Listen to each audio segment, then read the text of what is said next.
And now to get the field underway for the Stacker2 200, here once again, our Grand Marshal, Diamond Dallas Page. Gentlemen, start your engines!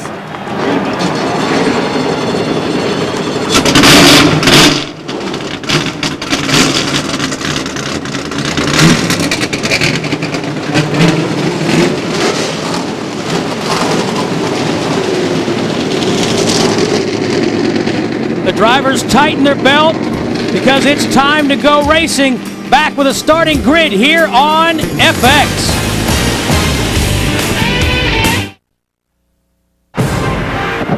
And it's a green flag. All right, let's go. Oh yeah, this thing just heating up.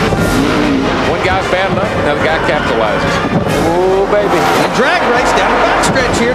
There's some nervous moments right now. Everybody holding their breath. This is it. The lights out. Here they come. They put on a well of a race. Welcome back to Nazareth, Pennsylvania. The Stacker2 200 cars are underway. Steve Burns, Mike Wallace, Mark Garrow, and Barry Dodson with you. Let's take a look at the starting lineup. Mike Wallace, they'll line up by points. Qualifying was rained out, so for the third time, Jack Sprague starts from the pole. Well, you can't beat that pole position. It's pretty easy to get a lap, but right now the guys are all getting geared up. You're talking to your spotter up top, making sure you got good radio communications. He's telling you, pull on those seatbelts, get ready, brother, you're going to have a good run here, you know, so they're pulling on, getting the tires warmed up, everything's about ready to go racing. And what's the driver thinking right now? Are you excited? Are you calm? Are you focused? What are you thinking about, Mike? I'll be honest with you, this is probably about one of the calmest points. Once those motors fire for a driver, that's a very calm moment. It's like, okay, I've done everything I can over the weekend. I've did the best qualifying, the best practice. It's up to the team now and my ability once the green flag drops. You just want to make sure you get a good start, get a little heat in the tires right now. Make sure you got good spotter communications, and he can hear you all the way around the racetrack. You can hear him, and ready to go racing. Mike, walking around the garage area this morning, everybody was ready to hand the trophy to Jason Keller because he was extremely fast in practice, but it's not going to be that easy. Well, it's not going to be that easy. And why they're handing the trophy to Jason Keller already, we got to go to Scott Riggs and to Bobby Hamilton. And Randy LaJoya alluded to it at the start of the race. Robert Yates horsepower. Robert and Doug Yates are working very hard on these Busch Grand National cars to make big horsepower. And when they go fast down the straightaway, they don't have to handle all that great in the corner. That's right. Jason Keller says that horsepower helps you handle down the straightaway. Yeah, without a doubt, but you still got to count on that pit crew when you roll down pit road. And this racetrack has got a unique pit road to it. It's a long inner loop. You know, as you see, we're coming up on it. As you enter turn 4, you got to roll into the pit area there at the start of the race. So a lot could be won or lost on pit road. Let's take a look at today's race analysis brought to you by Lotriman Ultra. 43 cars starting. Mike, as we said, 200 laps, 200 miles. Let's talk about the pit window a bit. Well, the pit window, they're saying is 100 to 110 laps. And what you're going to see at this racetrack is everybody's probably going to go try to do a one-stop race here because track position is so important. So important that they're just going to get that one pit stop, go out, try to lead it from there. Well, Barry Dodson has more on strategy. What about it, Barry? Yeah, this is a racetrack where you want to make one stop if you can. Like Mike Wallace said, pit window 100 to 110, maybe 115 for the Dodge of Hank Parker Jr. We know that car gets great mileage. What I would do, if it gets anywhere in that area, I'm pitting one time and I'm not coming back in, buddy. Back to the tower. Well, Mike, that puts a lot of pressure. If you've only got one stop, a lot of pressure on that crew to make adjustments to that race car. And on the other side of the coin, the driver has to hang on for 100 laps. Well, about lap 50 or 60, you're hollering saying, how about now, tires? And they're going, hang on, track position, so important. And these crews, it's time to show. You know, you can win or lose a race off a pit road, and the good crews are going to come to the top, especially if for some way, and it has happened here in the past, you got to have a green flag pit stop. Mike, taking a look at the weather, it's hard to believe we're towards the end of May and it's only 51 degrees. Any impact on the racetrack or the tires? Well, right now is the crucial time to get heat in the tires. Phenomenal race conditions. You know, feel a little sorry for the fans sitting in the grandstands because the wind's blowing just a little cool up here. But, you know, they get the heat in the tires, they're good to go racing. Well, Mike, the lights are off top the pace car. Means it's time to cut it loose. Enough of this talking. Let's race. It's getting ready to happen. Everybody, it's all getting ready to get settled right here in just a minute. Jack Sprague on the front row. Pace car off. Starter telling him to hold on. Green flag is in the air, Mike. It's hammer down. Time to go racing now. Jack Sprague down into turn 1. Sprague got a great jump in front of Jason Keller, followed by Randy LaJoy, Scott Riggs, and Mike McLaughlin in the 18. What you're going to see is these guys are going to all try to get kind of single file, get to the bottom of the racetrack. That's a preferred groove here at Nazareth. You won't see much side-by-side racing the first few laps. Kenny Wallace hung to the outside there in the 48 car. 3 wide off of turn 5. Jason Keller battling with Jack Sprague. And Jason Keller makes the pass. And we got the 96 car up in turn 5 wall on the outside. 1 lap into the race. It's Gus Wasson in the 96 car. That's what you call, Steve, not a good start to the day. No, all that preparation. And Gus Wasson in the 96. Hard to tell how much damage he does have. Let's take a look at this incident in progress, Mike Wallace. Well, we caught it a little bit. It appears that he's already turned around at that point, so I don't know if we can get anything back before that, but the car was turned around, getting down into turn 4 there, and could have been a brake situation. Get hard under brakes, trying to get slowed down, didn't have enough heat, wheel chattered a little bit, got the car turned around. Well, we'll take a quick break here at the Nazareth Speedway in Nazareth, Pennsylvania. You're watching NASCAR Busch Series Racing on FX.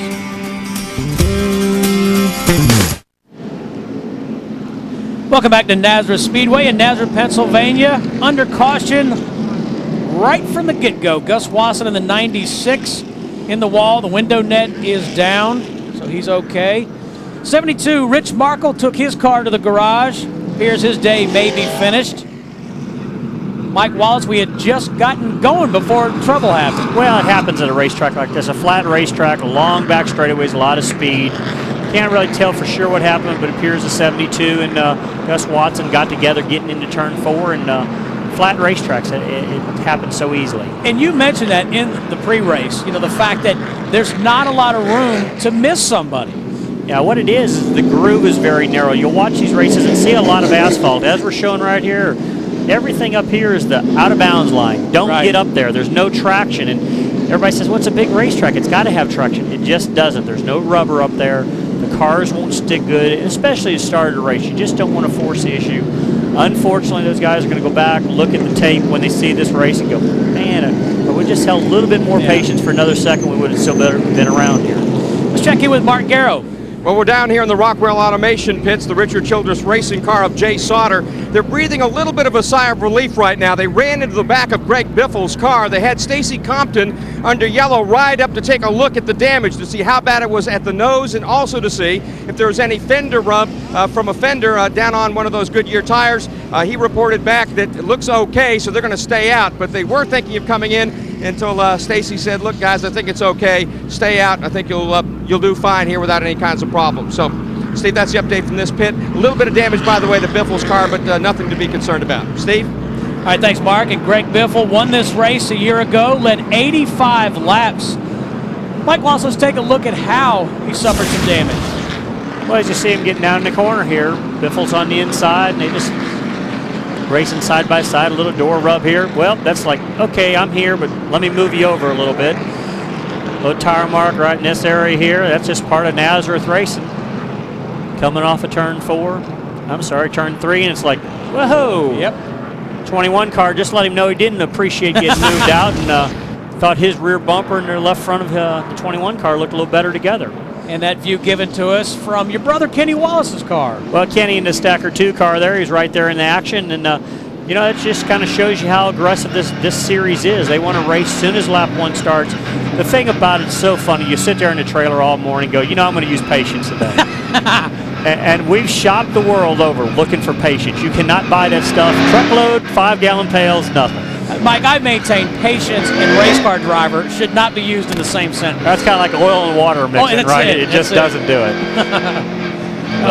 There's an inside view from Kenny Wallace's car and Jason Keller, our leader. And, showed that we talked about horsepower early on and made that move there with Jack Sprague on horsepower.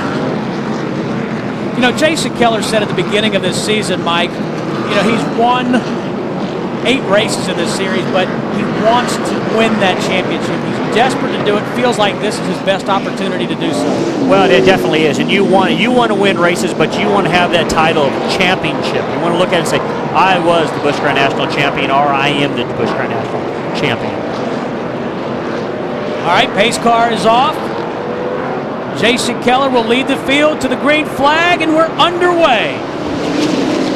Intensity. Everybody's trying to make a move. Even though we've had just a few laps in the race, everybody wants to get going, try to pass the car in the restart. It's a lot easier to pass cars right now than after we get 3 or 4 laps on.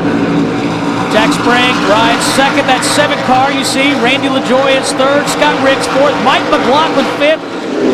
Greg Biffle sixth. Jay Sauter seventh in the 21 car. He's sharing that ride this year with Jeff Green. That was a perfect, good camera view from Jason Keller's car to show how good he was getting off the corner and a little bit he could pull away from Jack Sprague, and a pass by Mike McLaughlin on Scott Riggs, and Greg Biffle getting underneath on the muscle.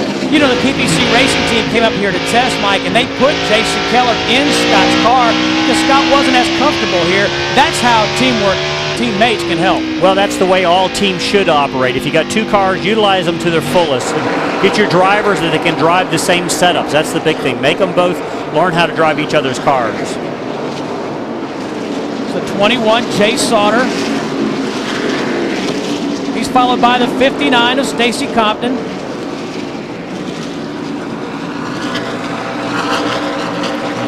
Right now, it's kind of like, okay, we're relaxed. Jason Keller jumped out to the lead. Spotters tell him, hey, no pressure, take it easy, run some good, consistent line, take care of those tires. They want to get to that lap, that pit window, 100, 110. They can make this a one-stop race. Jason Keller's running easy, and along with Randy LaJoie and Jack Sprague are racing hard. Hey, Mike Wallace, Jason Keller said that when he learned how to run this track well, is when he said, you know what?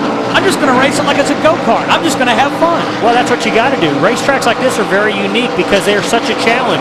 You will never hit the perfect setup in every corner, chassis-wise here. Larry Foyt in the 14 off the pace. Caution is out on lap 10 for the second time today. Looks like Larry must have a right front tire down or something. He's rolling around there real slow, trying to get to pit road. He's already passed the entrance to pit road. And he'll probably do the voodoo here, and that's cut across the grass. Looks like he had a little help by Ricky Hendrick there, and looks like it was going to be serious, but it ended up to be not too bad after all. Got it slowed down before he got into the wall. Still damage to the right side of that 14 of Larry Foyt. Replay seemed to indicate that Ricky Hendrick gave him a little bit of help. Under caution for the second time today. 10 laps, 11 laps in the book. We'll be right back to the Nazareth Speedway on FX.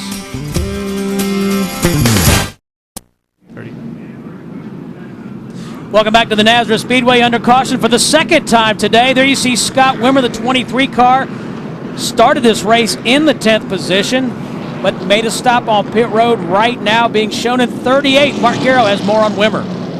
Well, I'm heading down to those pits right now. It didn't appear they did anything major. We'll get that update for you here as soon as we get down to their pits. All right, thanks, Mark. Well, that's a tough break to lose that much track position early, Mike. Well, at this racetrack, it's very difficult. It's too early into the run to say you're playing out any type of gas strategy. It appears that there's a good possibility they were doing something chassis setup-wise. You see Larry Foyt must have had some damage from that wreck right now, going behind into the garage area. I'm sure they'll make repairs and get themselves back out later on. Jason Keller just rolling around, keeping tires cleaned off. When you see the cars kind of moving back left or right, people are always wondering what that is. There's 2 purposes. Try to keep some heat in the tires and to keep the debris, the loose rubber that's on the racetrack, from building up. You know, the rubber's laying out there, the tires are hot, and it kind of just bonds real quick. And what happens, green flag comes out, you drive down in turn 1, just like you're on marbles. And you see Kevin Grubb in the pit area there, in the 54 car. Now they're looking underneath the rear of the car. What are they looking for, Mike? Well, it's unique that they're looking there because, I mean, the only thing they could be doing in that situation, number one, they must have a leak, or they're really, really bad off in a chassis setup trying to adjust the left side of the track bar, but that's hard to believe. Or they've got a rear sway bar on the car and they're trying to unhook it or hook it up. We don't know what they're doing, but there's a chain with a quick pull pin in the sway bar. Rear sway bar helps the car turn a little bit better in the corner, or it can make the car loose. And they may have made the wrong decision one way or another. Let's go back to Mark Garrett with more on the 23 car. Well, Scott Wimmer's crew chief, Booty, as he likes to be known, decided they would come in and make some chassis changes, took a spring rubber out, also adjusted the track bar. They're fighting a loose condition right now on that race car, trying to tighten it back up just a bit. All right, thanks, Mark. And what he's talking about there about a loose condition is the back of the car wants to slide around. It doesn't want to follow the front of the car. So what they've done by lowering the track bar or whatever, or putting a spring rubber in the left rear, it makes it more spring rate, makes the car tighter in the corner, and it can drive up a little farther. We have an animation probably coming up that we can show exactly what the clarification on putting a rubber in is. This is actually loose. The back end, as you said, wants to come around. Yeah, that's not a good feeling at any racetrack. You can control, but you see this loose part right there, not good. Yeah, and like you say, it doesn't matter if it's at Daytona or Nazareth. Yeah. Not a good feeling. And what happens there is the car's loose. It keeps you and slows you down from getting back on the throttle. And the only way you can run fast is being on the gas. So if you got to wait for a while, what they're going to try to do is, if anything, get the car a little tight, meaning the front end just a little pushing. Still under caution for the second time today, Jason Keller. Mike, he's never won here, but he has 3 top 5s and 6 top 10s and 8 starts. Well, you know, Jason's got a lot of time around this racetrack, but he's got, as the boys say, Big Mo on his side, momentum right now. He's got a great race team. He's won 3 races this year. What he's wanting to see right now, he wants this thing to quit being under yellow, and he just wants to race. You know, you get going, you get 5-10 laps under you, and then caution comes out, and we need some green flag racing. It looks like we're going to get ready to go here in 1 to go, and get back and see what they got for him. And you know, Mike, you talked about that Robert Yates horsepower under the hood of the 57, but Jason said the biggest adjustment that he's made this year is his attitude. You know, that he feels like he can win, and if he goes to a track where he hasn't been real competitive, he doesn't let it get him down. He still feels like he can be competitive. Well, what he's got is security. His team is behind him. They know he can win races. He's not in fear of losing his ride. He doesn't have to prove anything to anybody. They know he's a race winner. He's got a good team, good horsepower, good combination. He's probably a better driver this year than he ever has been because he has that confidence. He's relaxed. You cannot, as a driver, make a race car do something that's not going to be allowed to do. And there's Bobby Hamilton, slowed down. Something's happened to him on the back straightaway there. Don't know if he had some side of a penalty here. Yep, believe he's being penalized. He'll have to start from the rear of the field. So tough break for Bobby. But we've seen Bobby Hamilton. He can overcome obstacles. He had 2 bad pit stops last week. Charges right back to the field. Well, they always say Bobby Hamilton built like a little bulldog. When he gets behind, he looks like a bulldog coming to the front also. Pace car's off. Jason Keller leads him down into turn 1. And we're back to single file racing, and they're going to run that way for a while until they can get all sorted out. We've got a turn. Trouble, Jack Sprague. And that's what happened on turn 3. The corner closes up so much, and you're seeing wrecks up behind it and everything else, that once it gets shuffled up and closed, you have nowhere to go. Several cars damaged in that mishap. Steve, they're not listening to us. We're telling them to calm down, have some patience, you know, but it's unfortunate there. See the 52 car, Brad T, caution out on lap 19. Already 3 cautions here today. We saw Jack Sprague go around. Let's take a look at the replays, Mike, see if we can find out what happened. Well, we see it's pretty simple right here. It appears the 18 car, Mike McLaughlin, best I can tell, got in the back of Jack Sprague. Again, Jack is very lucky, though. It appears he just spun without hitting anything. But the big wrecks are starting behind Jack. He's slow. The field's coming up behind him. They're stacking up, and spotters hollering wreck, and you're trying to gain spots. Sprague goes around there in the 24. There's McLaughlin behind him. The 60 behind McLaughlin. And the 27, Jamie McMurray goes around. And then at the very top of the picture, we're going to end up seeing somebody up here in the corner. It looks like Ricky Hendrick from a distance. Let's take a view from Mike McLaughlin to see. This should tell the tale, Mike. Well, he's trying to tell Jack, I'm on the gas before you are, and you need to get going. I'm making a joke about that there, but right. what happens is he was able to get on the gas just a little quicker than Jack, and just got together. Nothing intentional, just racing. Let's go to Mark Garrow. Jack Sprague has brought in the Net Zero Chevrolet. They're going to change all 4 tires, of course, because he flat spotted those. There's a little bit of damage on the nose right now. They took a look at that, don't seem to be all that concerned about it. So now we have a crewman down at the front of that car trying to fix that nose piece. They'll put a little bit of tape on it, and so they've changed the 4 tires. After the adjustment to the nose, they'll send Jack Sprague back out onto the racetrack. What they're working on right there in this area, they call it the valence area, and that's for downforce. On a flat racetrack, you can see them putting tape right in this area, trying to repair the damage that had happened on the car, and it's real important for downforce. And a flat racetrack like this, you need the car to turn as well as you can. If for some reason that got all tore up and they couldn't get it fixed, the car may not handle it for the rest of the race. And Mike, I may have misspoke earlier. Jack Sprague has 3 NASCAR Truck Series championships. Still working for that first Busch Series title. And we'll be back to Nazareth here on FX.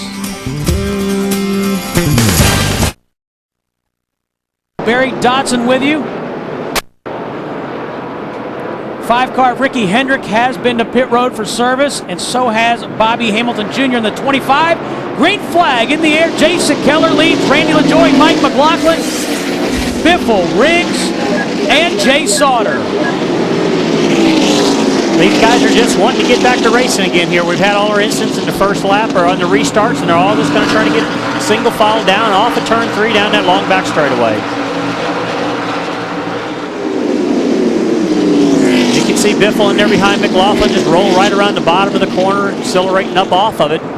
Nice single file line through everybody, racing back in the middle of the pack a little bit. And Mike, the 25 car just have gotten word he was not penalized. His seatbelt had come undone. He had to come down pit road and get everything rebuckled. Well, that's definitely something you don't want happening with all the safety issues. As they did come down pit road also, they made a chassis adjustment, took some bite out of that car. He's at the back. Must have felt the car was a little tight, but you know, the way all the restraints and everything in the cars are now, it's really easy to grab one of them seat belts and get them loose. And it was good. Bobby got it hooked up, got it going, and now he's behind Ricky Hendrick. Meanwhile, Greg Biffle, look at him pull up underneath the 18, Mike McLaughlin. We'll call him battering him Biffle.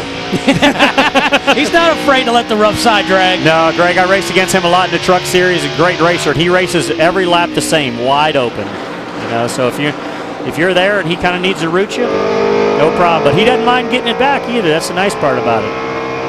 Last year he won here at Nazareth in a Craftsman truck and the Busch Series car. I think last year when he won the truck series, Roush was having a little problem getting their truck program going. Biffle come up, dominated the race, and come back with his Busch car and did the same thing. Let's check in now with Barry Dodson. Barry.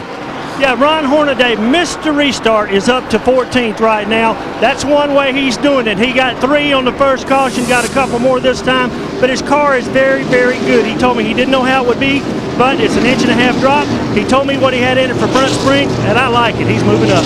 Back to Steve. Thanks, Barry. Now let's talk about that drop snout that Barry referred to. Jason Keller has the same kind of race car. What does that mean? What that means when they say 1.5 inch drop, all the pickup points in the front suspension are moved down 1.5 inches below what we call a standard height car. There's a number. They've taken literally and just changed the front clip. And a drop snout car works really good on flat racetracks. It's not a good car for high bank, high speed places. A place like here at Nazareth, Loudon last week, a lot of drop snout cars going on there. And so, Mike, with that snout lower, does it help the car cut, turn? What it does, it helps it cut a lot quicker. Some guys love them, some guys hate them. There's very few in between. And what it is, sometimes you can get them cutting so good that they're always loose. And the guys like a Jason Keller or Ron Hornaday right now have got them figured out where they're neutrally going in, cutting really good. And when we mean cutting, we're just saying it's catching as the front wheels are turning really good right in the middle of the corner. You can see with the Jason Keller, I mean, he's already putting laps on the back markers in the field right now, and his car is just driving up off the corner so well. You notice the valence area, that area we talked about earlier, right in there. Just how flat it's running through the corner. That's a good driving race car. He's having a lot of fun right now. Where is the place on this racetrack, Mike, that you can be aggressive, that you can attack it? Well, I preferably believe turn 2 and turn 3. As you come through turn 1, you got to be cautious. Then as you get under that little tunnel bridge, you can carry a lot of speed in there. And if you get your car turned good, you can carry a tremendous amount of momentum down that long back straightaway. Just saw the 93 of Bill Hoff on pit road. Boy, he is just getting through that corner good. Well, he's got it going on for him. Not only is it handling well, it's handling well down the straightaways, you know. See Jack Sprague working his way up back from the back of the pack. He got in that little altercation and is up behind Jamie McMurray there. Jack Sprague listed in the 24th position, McMurray 23rd. You know, Jamie McMurray in that 27 car, he's had some good runs of late. Well, he definitely does. That's part of the Bruco team. That's a two-part effort along with Jeff Purvis, and both those cars run very well. And, you know, they keep working at it as a team effort. Jeff won at Texas in the rain-shortened race out there. He's up behind Kevin Grubb. We talked about Kevin earlier in the show, talking about maybe if he hooked up the rear sway bar. Barry Dotson informed us that's exactly what they did. They hooked up the rear bar. The car was tight, so he should be a little freer in the middle.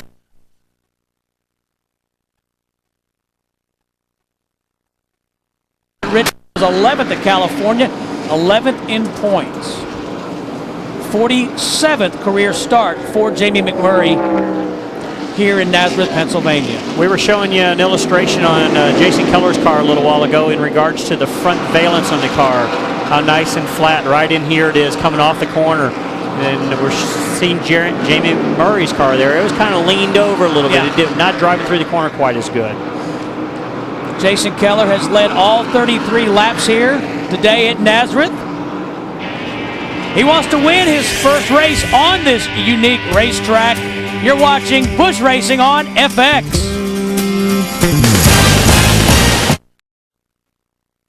Last year's winner of this race rides in second position, just past Randy LaJoie. Mike Wallace, show us how he did it. Real simple. Come off of turn 5, got an inside move, and as we said earlier, once you're up on the inside of him going into turn 1, Randy didn't fight him too early in the race. Tried to get back there just a little bit, but at that point, Biffle had a good run on it. Randy's just going to follow him in through there. Got plenty of laps to go. Got pit stops later in the race. Scott Riggs riding in the 4th position. And Mark Garrow told us earlier that in practice yesterday, Scott Riggs decided to follow his teammate Jason Keller. Couldn't keep up with him. Jason was that good. Jason's right now, as some people say, he's in a class of his own or a zip code of his own. But Greg Biffle is definitely closing the gap on him right now. You know, it's kind of unique in the Busch Series this year. We're seeing a lot of Ford dominance, where in the years past it's been primarily the Chevrolets or the Grand Prix that have been dominant. But there's 4 really fast Fords out there this year. There you see the interval times behind the leader now, 1.62 seconds. Yeah, so you're right, Mike. He's closing that gap. Yeah, just in 4 laps there, he's closed up almost 3/4 of a second. And, you know, Biffle's going for the lead. He's trying, really working the car hard. As we know, you know, when you're points racing also, you're trying to get those 5 bonus points. He needs to get up there, lead those 5 points. 5 bonus points to lead a lap, 5 to lead the most laps.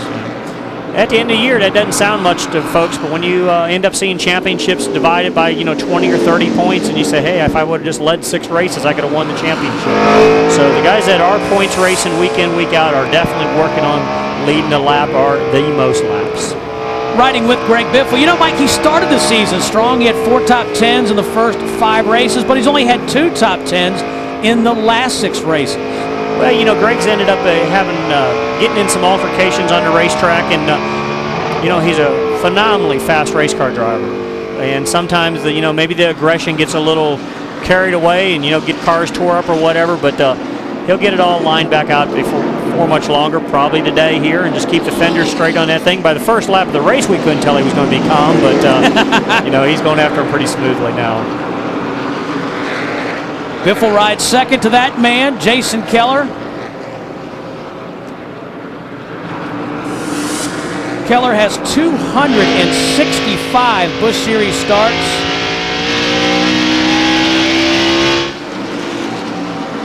Mike McLaughlin in the 18 car, he rides 5th. Let's check in with Mark Garrow. Right now, he's not really happy with the car. It's getting a little bit looser and looser as each lap goes by. However, they're happy about one thing. They were absolutely terrible in the final practice yesterday. They were good in the morning, so they went back to the morning setup, made a couple of other small changes, and when they started this race, they didn't know if they were going to be heroes or zeros. Right now, they're sort of tweeners. He's running good, not good enough to win this thing. They'll try to make a couple of adjustments, of course, on the pit stop to make it better. Was that a tweener that I heard? Yeah, I think so. Hey, Mark, that's a good one. That's a new word for it. Kind of good and kind of bad. Yeah, that's a Yankee thing. That's a Yankee thing. We're riding with Kenny Wallace. Now, Mike, I want you to look from his vantage point. Yesterday, he told us that he was loose in practice. They needed to tighten the car up. So you go on board and tell us if they fixed that problem. Well, let's look at here. We're coming off of turn 3 right now. We're trying to accelerate. We're going to accelerate down the back straightaway, following Stacy Compton's car. Hard on the gas, on the brake now, rolling down in the corner, making a little time up on Stacy right there. I actually think Kenny's just a little tight right now. Looks like he couldn't go back into the throttle just as quick as he wanted to. You see him back into turn 1 here. Nah, a little loose right there. You can see the wheel movement. Watch his hands right over here. You know, if that car was driving just exactly the way he wanted it, his hands would be exactly like they are now. Just a nice subtle turn to the left. You see his hand location right down here. Drive down in the corner. By the time I'm saying that here, he's up underneath Stacy Compton almost, so car's driving better than it looks like from up here. Kenny Wallace, 8th. Stacy Compton ahead of him in that Kingsford car, 7th. The 92, we haven't mentioned Todd Bodine, he's 9th. Todd had a great run in Loudon last week. And, Pete, if they mention... Same type of race car, same racetrack. If they mention looking coming to the front now. Todd Bodine is 9th. There he is, just behind Kenny Wallace. You know, we're looking at all these cars coming off of turn 5 down here, and you see them with the left front valence up. I know we've talked about that a couple times already, but that's what's helping Jason Keller run so well. That left front's down, car's turning, and he just is accelerating unbelievable off the corners. With Jason Keller making it look easy, he's led all 49 laps here today. We'll be back to Nazareth in just a minute. Fun here in Nazareth, Pennsylvania. He's led every single lap. 25 cars on the lead lap. Jason Keller's having a great day, but he's getting ready to make Scott Wimmer's day really bad. He's getting ready to try to put a lap on him here, and that's what happens when you get a car that's really hooked up early in a race and other cars behind you aren't. He'll put a lap on half the field really quick. Let's check in now with Barry Dodson. You know, Jason's dominated every lap, guys, but believe it or not, he's not that happy with the car. It's a little bit tight in the center, a little bit loose off. And what I'm hearing up and down pit road, most of these guys are tight all the way around, and you got 5 corners to make that engine grunt no matter how much horsepower you got, and it's burning fuel. What that's doing is backing the pit window up closer to 90 laps. If this continues, it'll be difficult to make it a 1-lap stop. Let's go back to Steve and Mike. Take it away, guys. Well, he just said it. It went from a 1-stop race to a 2-stop race. Well, without a doubt, you know, that blows all the strategy. If they do stop before lap 100, that means they're going to have to stop again, most likely, unless they're really good in the second half of the race. And, you know, Jason Keller's setting the pace of this. Nobody's going to pit until he does, unless they start lapping them. If you start getting up in the middle of the field and start lapping the 20th place car, they're going to start peeling off, hoping for tires. Hopefully they can run a second or so a lap faster than Jason is at that point. Now, Barry Dodson just said that Jason Keller's not completely happy with his car. Are you ever happy with a race car, Mike Wallace? Last year at Phoenix, I thought you were going to win. Were you happy with that race car? Well, you know, you say you're happy to the point until somebody drives up on your rear bumper or they're driving away from you. I mean, there's guys out there right now that are saying, hey, my car is fine. The only problem is Jason Keller is finer. Yes. You know, so they're just doing the best they can. And, you know, it's frustrating sometimes from a driver standpoint. You're out there driving your butt off. I mean, you're really driving hard, and the leader's driving away from you. And you'll talk to the leader after the race, the guy who won the race, says, oh, man, my car drove perfect. I drove easy all day long. And when you have good race cars, they're easier to drive. Jason Keller's having an easier day of it right now than guys from 10th on back are. That's right. And you can see Jason coming up on the 63 car in the 77 to put them a lap down right at the moment. Shane Hall in the 63. Jimmy Kitchens in the 77. Shane Hall's hoping there's a caution and hoping he's not going to be it. Greg Biffle in the 60. Well, the one thing about second. Biffle, he's definitely closing up on Jason Keller. They got closed up there on traffic a little bit, give him some opening, and you can see him right just through the window there. Yep. He's right on top of him now.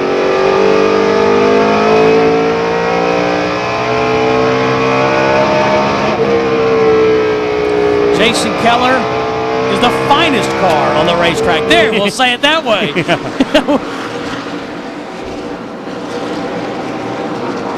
77 car. Oh, we see Sparks underneath that. Jimmy Kitchens in that race car. Looks like your car's got a right front tire flat on it right now, and what happens, you get in, you work hard on these flat racetrack, and wears the inside of the tire a lot. No caution. Let's take a look at the replay, Mike. Well, you can see what's happening. He cut a right front tire down getting in the corner. I'm going to tell you, Jimmy Kitchens is one lucky, well, he ain't as lucky as I thought he was. Well, he could have hit that wall a lot harder. I didn't realize he'd hit it that hard. It looked like he was going to get off of it, but what happens is when you go down the corner, there's only two wheels that are turning. You lose one of them, and you see what happens. Yeah, and he cannot get down on pit road, and that's going to bring the caution out. Lap 61, caution for the fourth time this afternoon here in Nazareth. Flat tire for Jimmy Kitchens after he hit the wall. Well, there's a lot of guys that are loving to see this caution right now. You know, that Jason Keller was checked out on the field. He was coming up to get to the middle part of the field. Now they got time. They're going to have a caution. I would expect you're going to see everybody come to pit road right now. I was just about to ask you. Yeah. If they stay out, it's going to shock me. 62 laps, 63 laps rather complete. Pit road is open, and the green flag's waving, so you're seeing the leaders roll off. All the leaders are going to be coming down pit road this time. Jason Keller's PPC Racing Team of the 57 car getting ready to make the stop. Keller is on pit road. There you see the ones who are on the way. Biffle, LaJoy, Scott Riggs in the 10. Now there is a pit road speed, so you got to maintain the proper pit road speed getting down there. You see Biffle trying to close up as much as he could there. They're pitted right together. From a driver standpoint, this is the part you love if you have a great stop. When you feel that jack drop quicker than the car in front of you, but you see they're having a little problem on the right front right here on Keller's car. Put on to Mark Garrow. Somebody. They're making a four-tire stop for Greg Biffle. He is going to get out ahead of Jason Keller. That despite the fact they put a rubber in the right rear of that car trying to improve the handling characteristics. Let's go back to Barry Dodson. Yeah, Jason, no adjustments on that car. We can believe that the way it was running, slight air pressure, but a problem with the front tire changer, both sides, just slow getting out, and if anybody here can get back to the front, he can do it. Stephen, Mike, take it away. One of those guys are going to be very unhappy, whether it's Greg Biffle or Jason Keller. I couldn't really see. One of the tires got away from one of those two cars. One of those cars are going to be rolling back down pit road with a penalty. All right, we'll reset. Find out who the culprit was on pit road. You're watching the Stacker2 200 on FX. Mike Wallace, I think we know who the culprit is. Unfortunately, we do. Or for his sake, it's Greg Biffle's car. Him and Keller were both in here, but you see the tire right here rolling out. It ends up rolling down pit road, and that's a penalty. Let's go to Mark Garrow for more on that. I tell you what, their crew chief Randy Goss came off the pit box. He said, boys, we cannot have this happen again. And he chewed him out royally, saying, guys, we can win this race. It cannot happen again. It's been a problem they've had in the past. What simply happened, there was a lot of confusion, of course, with Jason Keller pitting just behind them. The tire rolled over, and as the guy reached for the tire, it actually bounced away from him as it hit the wall. He couldn't grab hold of it, and that brought on the penalty to Greg Biffle. Well, thanks, Mark. Now, Mike Wallace, I have the rule book here. It says during a pit stop, if a tire is not controlled and rolls more than halfway across the pit road, a penalty may be assessed. If in the judgment of a NASCAR official, a team made every effort to control a tire and outside circumstances cause the tire to roll across pit road, a penalty may not be assessed. But you show that there on that replay, it just got away from it. Well, the unfortunate side, you know, the crews are trying to do such a great job. They're in such a hurry. You know, that's their time to shine. And unfortunately, what most likely happened, we couldn't see the other side of the car. The tire changer most likely took through the tire to get it away from him. It hit the wall. Unfortunately, bounced through that little hole opening there. It would have normally bounced off the side of the car or the nose of Keller, but there's that little window for him. And those things do bounce. I mean, they're like basketballs. I mean, there's... Yeah, without a doubt. We're coming back to green now.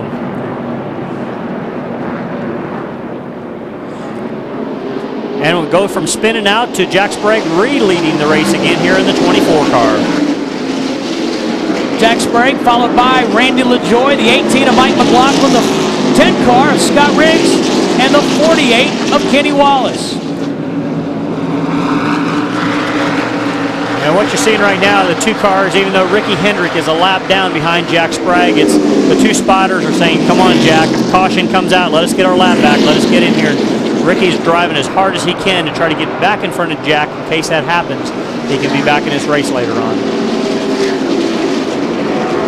Jack Sprague, as we said, 3 Truck Series championships, 23 wins there, but never won a Busch Series race. No, Jack's won a lot of races, and he's going to continue to win them. He's leading the points here now, and he's going to win a race before the year's out. But I tell you, I want to take my hat off to Ricky Hendrick. You know, Ricky won a truck race last year out of Kansas City, got hurt earlier this year in Vegas, come back just a few races ago, and even though he got a lap down because of an early incident, because all that damage on the nose, he's one heck of a little race car driver. Real smart, real smooth, and get the job done.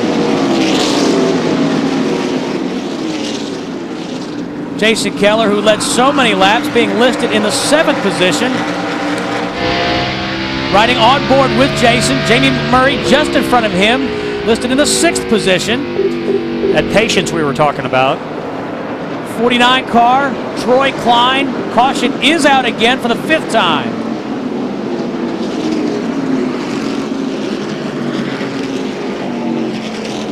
'49 back underway, but look at Kevin Grubb's car. Yeah, that's an unfortunate situation. We'll see what happens here shortly. That's a big wreck off of turn 3 there. It appears he got right in the back of somebody or drove that thing straight in the fence and it turned itself around.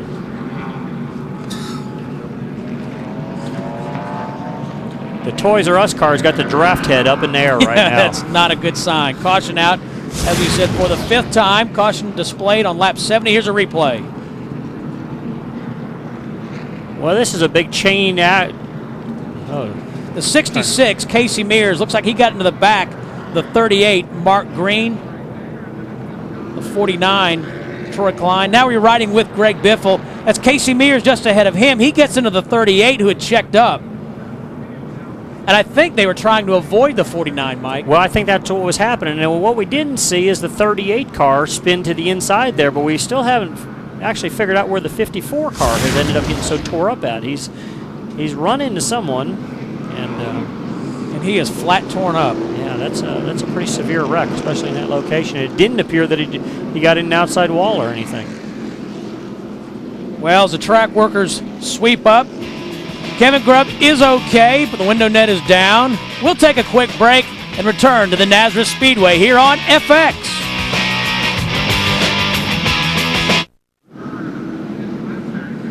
Welcome back to the Nazareth Speedway. Under caution for the 5th time today. Accident involving 4 or 5 cars. Now, Ricky Hendrick, we mentioned, Mike, he's got his lap back.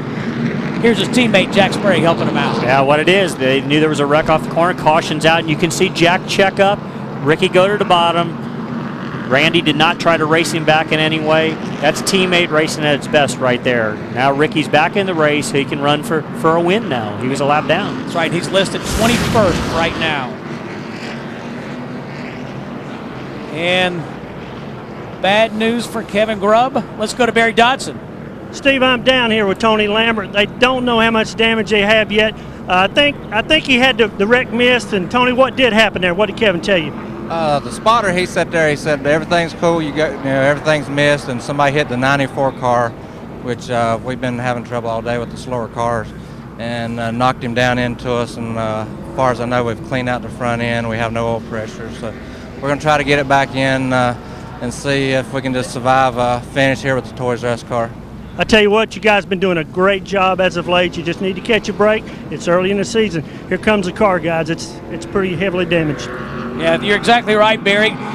Kevin Grubb finished 5th at Richmond and 10th at Loudon in the 54 car, but a lot of work to do. And 25 on pit road, Mike. It looks like the hood pins, or they just cleaned the grill off. Well, I think this is just one of those days that's not going well for them. They've had this about the 3rd or 4th time they've been on pit road today with the seat belts coming loose, coming down for a chassis adjustment. They're trying to get themselves back in position here. You know, they're kind of at the tail end of the lead lap, so maybe they had a little heating problem, got a little tape off, or put a little tape on to make the car run a little bit better. And Kevin Grubb, lots of work to do. In fact, the day may be over for that race team in the 54 car. We'll be right back. Jack Sprague is leading.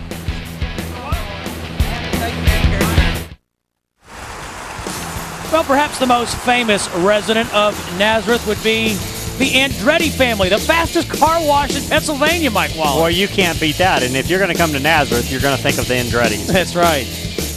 Mario Andretti started his great career here in Nazareth back in the 50s. John Andretti went to college nearby, Moravian College, graduated. There's a few of these guys after a day like to roll their cars through that Andretti car wash, have them all cleaned up, ready to go for next week. You need more NASCAR? You haven't had enough? Check out the Speed Channel. Tomorrow at 7 Eastern, 9 Pacific, it's NASCAR Inside Winston Cup with the guys that are living it every weekend. Michael Waltrip, Johnny Benson, Kenny Schrader, and your host, Alan Bestwick. Then on Winston Cup Wednesday, relive last night's exciting all-star race. The Winston at 8 Eastern, 10 Pacific. Friday at 10 Eastern, go trackside at Charlotte with Darrell Waltrip, Larry McReynolds, Jeff Hammond, and yours truly. To get the Speed Channel, call 888-22-SPEED. Hank Parker Jr., Barry Dodson talked about him in that 36 car. Mike, he's worked his way up into the 9th position. Well, he's definitely had a great run. If you look at his car, it's nice and clean. You don't see any tire marks on the left side of it at all. And that whole race team, that team that's one of the few Dodges. Yep. Are they only of 2 Dodges in the whole field? And his other one is the Casey Mears, his teammate. Hank Parker, slow start to the season, but he was 6th at Richmond, 8th at Loudon, up to 14th in points. Won a race in California last year. Yeah. Got a great sponsor, GNC on the car. Got it all brightly lit here today with all that Dayglow orange. And Jack Sprague is on pit road now. Oh, I wonder what this is all about. Let's go to Mark Garrett. Mark, what's going on?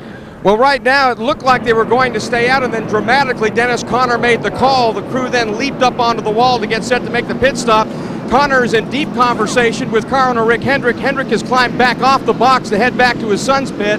But here is Jack Sprague bringing the Net Zero Chevrolet in, and it looks like they're going to go to the right side of this race car. They'll also add some fuel.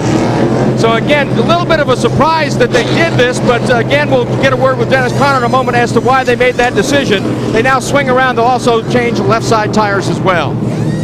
What do you think, Mike Wallace? I'm trying to figure it out. They're outside of their pit window. The only thing I can figure is Jack stayed out. He led his laps. He was on used tires, and they says, look, we can stay out here and lead, and we can get ourselves backed up through the field, have a chance of going down. If this race goes green, they're going to be on used tires. And said Rick Hendrick was up there with Dennis Conner, and he probably says, hey, we're in a championship battle. We're leading the points. Just let's put 4 tires on Jack, make sure he feels good. Everybody else is going to have to pit again regardless. We might come in just 2 tires next go around, beat him out of the pits. And you got Randy LaJoie leading the race, getting ready to come back to green with Shane Meal on the inside trying to get his lap back. Randy LaJoie won his very first NASCAR Busch Series race here in 1996. Green flag. Randy LaJoie leads him into turn 1. Now what you see a little different there is that Shane Meal, lap down car, he wasn't going to give Randy a break. He wanted to get his lap back, and Randy was smart enough, the veteran he is, and said, go ahead. If I'm good enough, I'll pass you back in just a little bit here. Let's go down back to Mark Garrow, check in on the 24 car. With the crew chief, Dennis Conner. Dennis, why'd you pit? Well, we were getting close to when we were going to have to stop for fuel anyway, and I couldn't rely on another caution coming out. We were kind of put in the game that we had to play when Jack got spun out there at the first of the race. And, with only having 2 sets of tires to put on during caution, that Zero team kind of had to make a hard decision, giving up the lead and going to the back of the pack to pit. But under the right set of circumstances, it can work out in our favor if the thing stays green, and the rest of these guys have to put 4 tires on. All we have to do is put a half can of fuel in. So see how it plays out. I like guys like Dennis Conner. They sit there so calm, so relaxed, and if it plays out right, they're calculated. They know what they did. They did it for a reason, and they might have been forced the hand, but they're in pretty good shape. Here comes Jason Keller past Jamie McMurray. That's for 5th position. Makes the pass. Keller's on a mission. He got to be a slow pit stop there. He wanted to come in lead and go out. He's been struggling through traffic, and he wants to get out in that clear air. The one thing about it, even though this is not a speedway, the air on the front of these cars, the aerodynamics is important. You can get out and your car will run faster out by itself because it puts more downforce on the nose, lets the car turn better than what it is up behind traffic. You've seen Jason Keller just kind of dominate. He's coming up behind Kenny Wallace's Gould Pump Stacker 2 car right now. Car's turning good up off the bottom, but he can't turn as well as he was earlier. Pulls up behind Wallace. I think that said, uh-oh, I'm coming through. And he makes the pass. That was for 4th. Kenny was smart enough just to let him go. Otherwise, there could have been a stacker in the corner. Oh, my goodness. Mike Wallace. That was my one-liner for the day. Pretty good. Oh. There's Kenny Wallace in the 48 car. Kenny's having a 5th. good solid run. Had a really good pit stop when they come in. Currently 5th. Started 6th. Car's just kind of been stable. Been watching him throughout the run. They'll have one more pit stop, to make an adjustment to get the car better here. Looking out from the bumper of Kenny Wallace's car, Jamie McMurray pulls up. You can see all the tape, the little yellow stripes on the front of that. If we get closer there, we'll see what that allows the pit crew to do. If they want to make some chassis adjustments, you can pull the tape off the grill. And you see that tape right there, right there. And what that's telling the guys, as soon as they come in on a quick stop, they'll just grab that. They've made those as tear tabs. They're sticking up, and they can just grab and pull them off real quick. Yeah, Mike, I've seen teams make those out of tie wraps, duct tape, and they number them even. Yeah, the 1, 2, 3 normally, and it's been in situations, been involved with the team I was with at the end of last year, the Mobile One team, that they actually made hooks on them with a long rod. They could reach over the wall. It wouldn't take an extra guy. They could just pull the tape off the grill without using an extra man to do it. Well, Hank Parker Jr., he wants some of that Jamie McMurray action. Yeah, and Kenny's going, please, race him. Just give me a little break. Let me get out here and ride a little bit.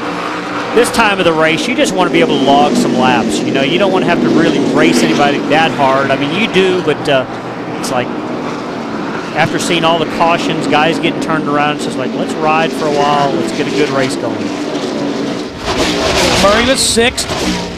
Hank Parker Jr. 7th. Kenny Wallace, you see ahead of them in the 48 car. He's 5th.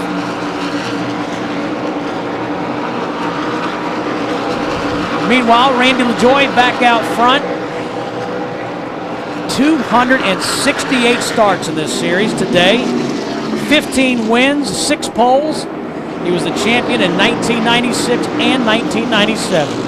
Yeah, Randy LaJoy is just a really, really dominant race car driver. When you get him a good race car, he'll take that thing right to the front, keep it in front.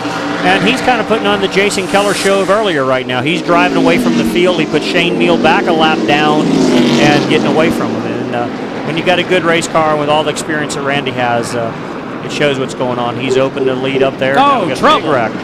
On the backstretch. The 24 and the 5, the teammates, Jack Sprague and Ricky Hendrick involved in that. Caution is out. 38, Mark Green, looks like he was also involved. Heavy damage to the front of that car.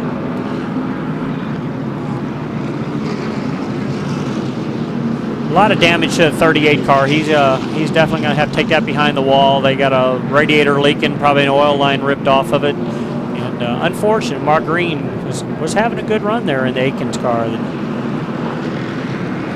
Mark sharing that ride with Christian Elder this season. He had a great clip. Oh, that's the second one, Mike. That's too much. Too much, huh? Well, It's a clip. It's a replay. It appears that that's Todd Bodine in the 92 spinning. Yeah. Todd Bodine got spun, and he makes contact with Sprague, who got slowed down on the 24. You can see Mark Green down on the bottom side, and there was a wreck that took place behind that got Mark involved in it. But Todd got turned around, and it looks like for Jack and Ricky, they both kind of got out of unscathed, some tire marks, and maybe a little harder wreck than what we think, though. Sprague back on pit road, as is Todd Bodine. Now, Dennis Conner sitting there in that pit's going, darn, if we wouldn't have pitted, we wouldn't have been back there. Well, that's a good point. That happened to Scott Riggs at Richmond. He was second, gave up track position, got caught up in that wreck. But that, that's just part of it. You can always second guess it. They'll ride home tonight on that plane and go, if we didn't. Jack Sprague's car's got a hole in the radiator. We see all the water down here steaming on the ground. So is basically his championship lead or points lead today might vanish pretty quickly to Jason Keller. Oh, and the hood's up. As you said, a lot of fluid leaking underneath. And what could have happened there? We don't see, you don't really see any big damage on the front of the car up in this area or anything. You see the steam right down in this area starting to come out. Maybe as the car got hit on a sideways motion or something, it jarred the radiator in the car or ripped the line loose. Right now, Jack Sprague has just got a 12-point lead over Keller, but that's at this point. As Keller continues to run, he'll probably got a good chance of taking the points lead back away from Sprague. Keller was the one who had trouble at Loudon last week. Bunch of cars stacked up on a restart. Stacy Compton got into the back of the 57. We can see the new radiator already sitting there ready to go in right in front of the crew member there.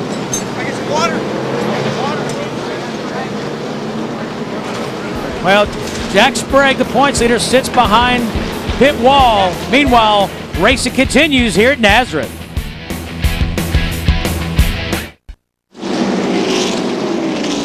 Welcome back to Nazareth. Green flag just come out. Randy LaJoy is the leader. 18 car of Mike McLaughlin, the veteran, rides second. Jason Keller has worked his way back up into third. His teammate Scott Riggs is fourth. Well, you can definitely tell that Jason Keller's car is working extremely well after having that slow pit stop all the way back up to third spot already. And, he's looked like he's in pretty good position right now. He's closing up on Mike McLaughlin. You can see how the car is turning through the center of the corner and now accelerating pretty well up under the 18. He'll be there in a lap or two on him. Jason Keller led the first 63 laps today, Mike. Randy LaJoy has led 17, the last 17 laps as Keller goes by McLaughlin. Jack Sprague led 14 laps, but he's behind pit wall right now. They try to replace the radiator. Jason Keller makes the move into second in front of McLaughlin.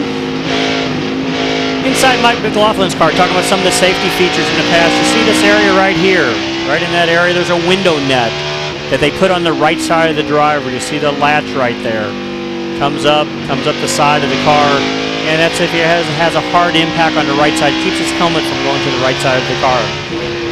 Right down in the lower area there, you'll see a little helmet cooler switch, and that's designed that there's a helmet hose that runs up. It's an electric air conditioning unit that the driver can operate inside the car and helps keep you cool down a little bit. Nearing the halfway point, Scott Riggs pulling up on the 18 of Mike McLaughlin. We saw Scott Riggs in the pre-race show. 2 wins already as a rookie with PPC Racing. Jeff Green won the championship in that car in 2000. And he's drawn up on the 18, Mike. Well, it definitely is. We talked a teammate concept earlier in the show in regards to Jason Keller and Scott Riggs, and they got good setups under both their cars.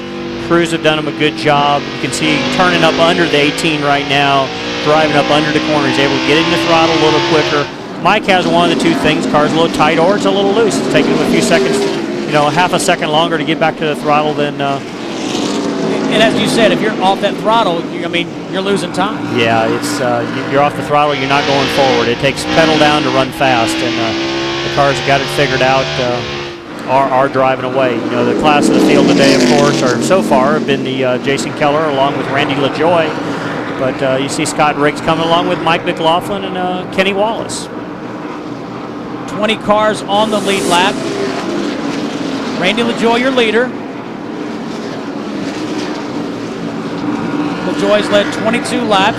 Let's check in now with Barry Dodson. I'm down here with Kevin Grubb, half the Peach Fuzz gang, and Kevin, your toy's broken right now. What happened, buddy? Yeah, it's a shame for Toys R Us.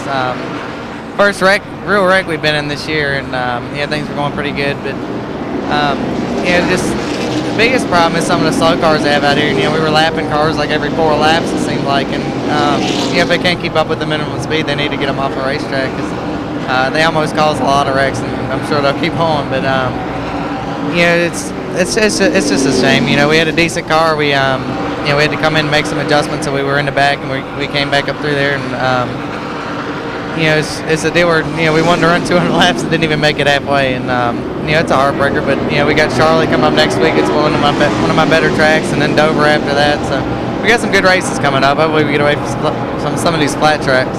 Okay, thank you very much. Stevie and Mike, take it away. Well, Barry, we just had a lead change. Jason Keller in that 57 got around Randy LaJoy. Boy, it looked like, and Randy raced him down into turn 1 on the outside. He was gonna go for the battle, and he got to turn 2 and realized Jason was just too tough for him. He said, "We'll just fall in line and we'll follow you. We'll make another adjustment late in the race and see if we have something to race with you later on."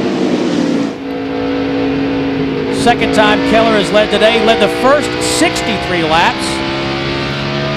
Jason Keller just having a wonderfully great day right now. He's got that momentum, as we talked about earlier, on his side. And boy, look at those stats. Out of the race at this time. More off the track. A lot of attrition here at Nazareth. Yeah, the unfortunate one out of all the guys right there is Jack Sprague, being the points leader coming into the event. Jason Keller back out front. Slot that he held for the first 63 laps.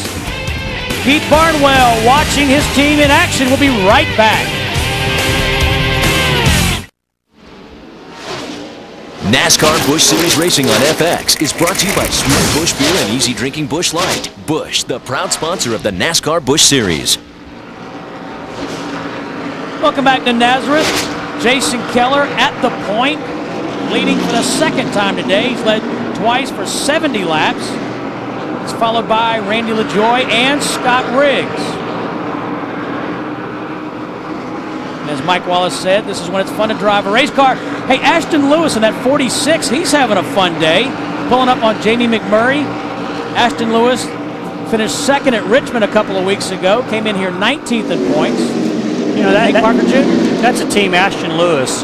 He's an engineer by college education. Struggled through all last year without a sponsor. And was able to get the Civil Air Patrol as their sponsor, and it looks like he's flying through the field. This is the third one of the day for Mike Wallace. Yeah.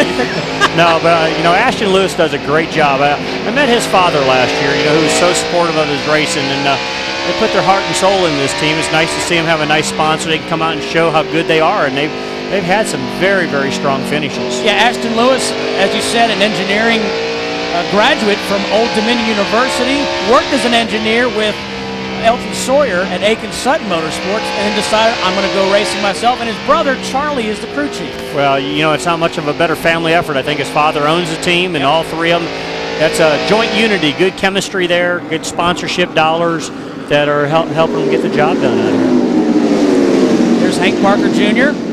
in the 5th position. Hank's up to 5th position there in that Dodge, and we don't mean to say it like that, but there's not many Dodges, and doing an extremely good job. His car is driving well. He's getting up under the 18 car of Mike McLaughlin there, and just keeps marching his way to the front.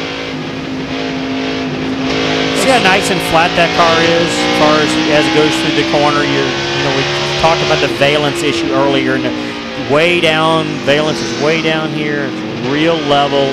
Got just a little rake, car up out of the groove as it went underneath. Todd's having a rough day here. Todd Bodine just went down a lap. We still have 19 cars on the lead lap. We've had 6 cautions for 33 laps. Jason Keller leads. And the same story right now. Jason Keller out front. We're in the second half of this race. We'll find out if anybody has anything for Jason Keller when we come back.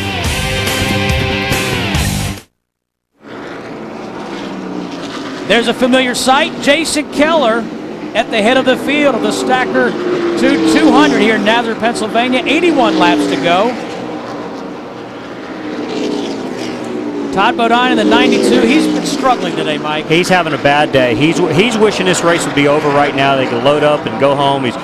Honestly, it sounds weird to say you're hoping the motor blows up or something, but it won't. It'll keep running all day long. But what I mean by that, there's some ill handling effects in that car right now. It's just not running well. You can see he's better than 13 mile an hour off the leader in lap speeds. We got quite a battle here. 4th position, Mike McLaughlin has it, but Hank Parker Jr. wants it, and Ashton Lewis in the 46, right behind them, and Greg Biffle in the 60. Let's go to Mark Garrow. His crew chief, Gary Cogswell, just wheeled around, took a look at the Hank Parker Jr. GNC Livewell Chevrolet. You like what you see, but Hank Parker doesn't necessarily like what he feels right now on the brake pedal. Well, Hank's saying the brake pedal's a little soft, not as good as it was earlier in the race. I got to make a little correction here. It's a GNC Dodge, not a Chevrolet. I'm sorry, that was last year, right? That's right. I want to make sure we give Dodge people all the credit they deserve. They make a great race car. Hank's doing a great job here, and he's smart enough to know when he's got to take it easy, and I'm sure he will for the rest of the race. Well, there we are inside Ashton Lewis's car up behind Greg Biffle right now, and Greg got by him just a second ago. And what he was talking about Hank Parker also, by being cautious, he worked pretty hard on getting underneath Mike McLaughlin, probably worked the brake pedal very hard, and there he does go by Mike McLaughlin. But he'll get out there, ride, let the brakes cool down a little bit, and probably that pedal will come back to him.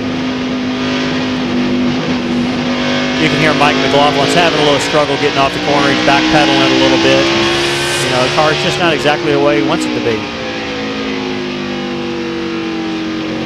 Mike McLaughlin driving for Joe Gibbs Racing.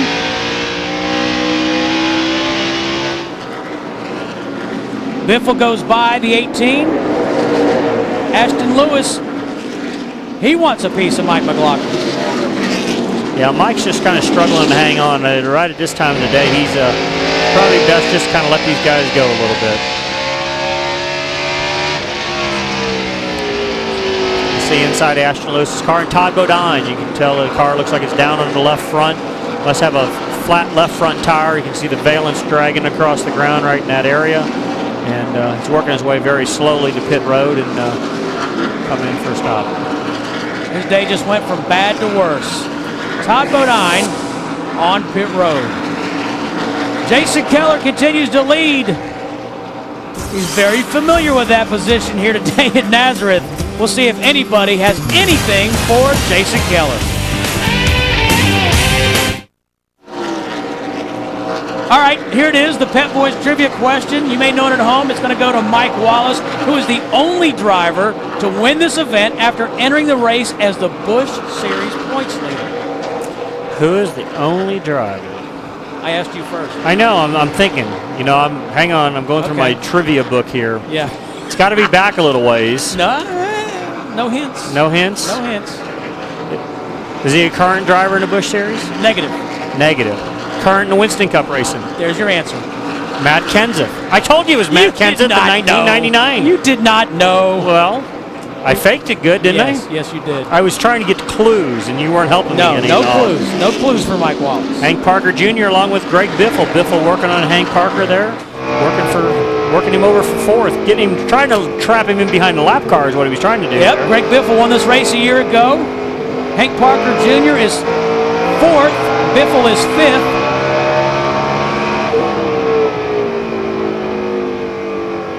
Jason Keller continues to lead.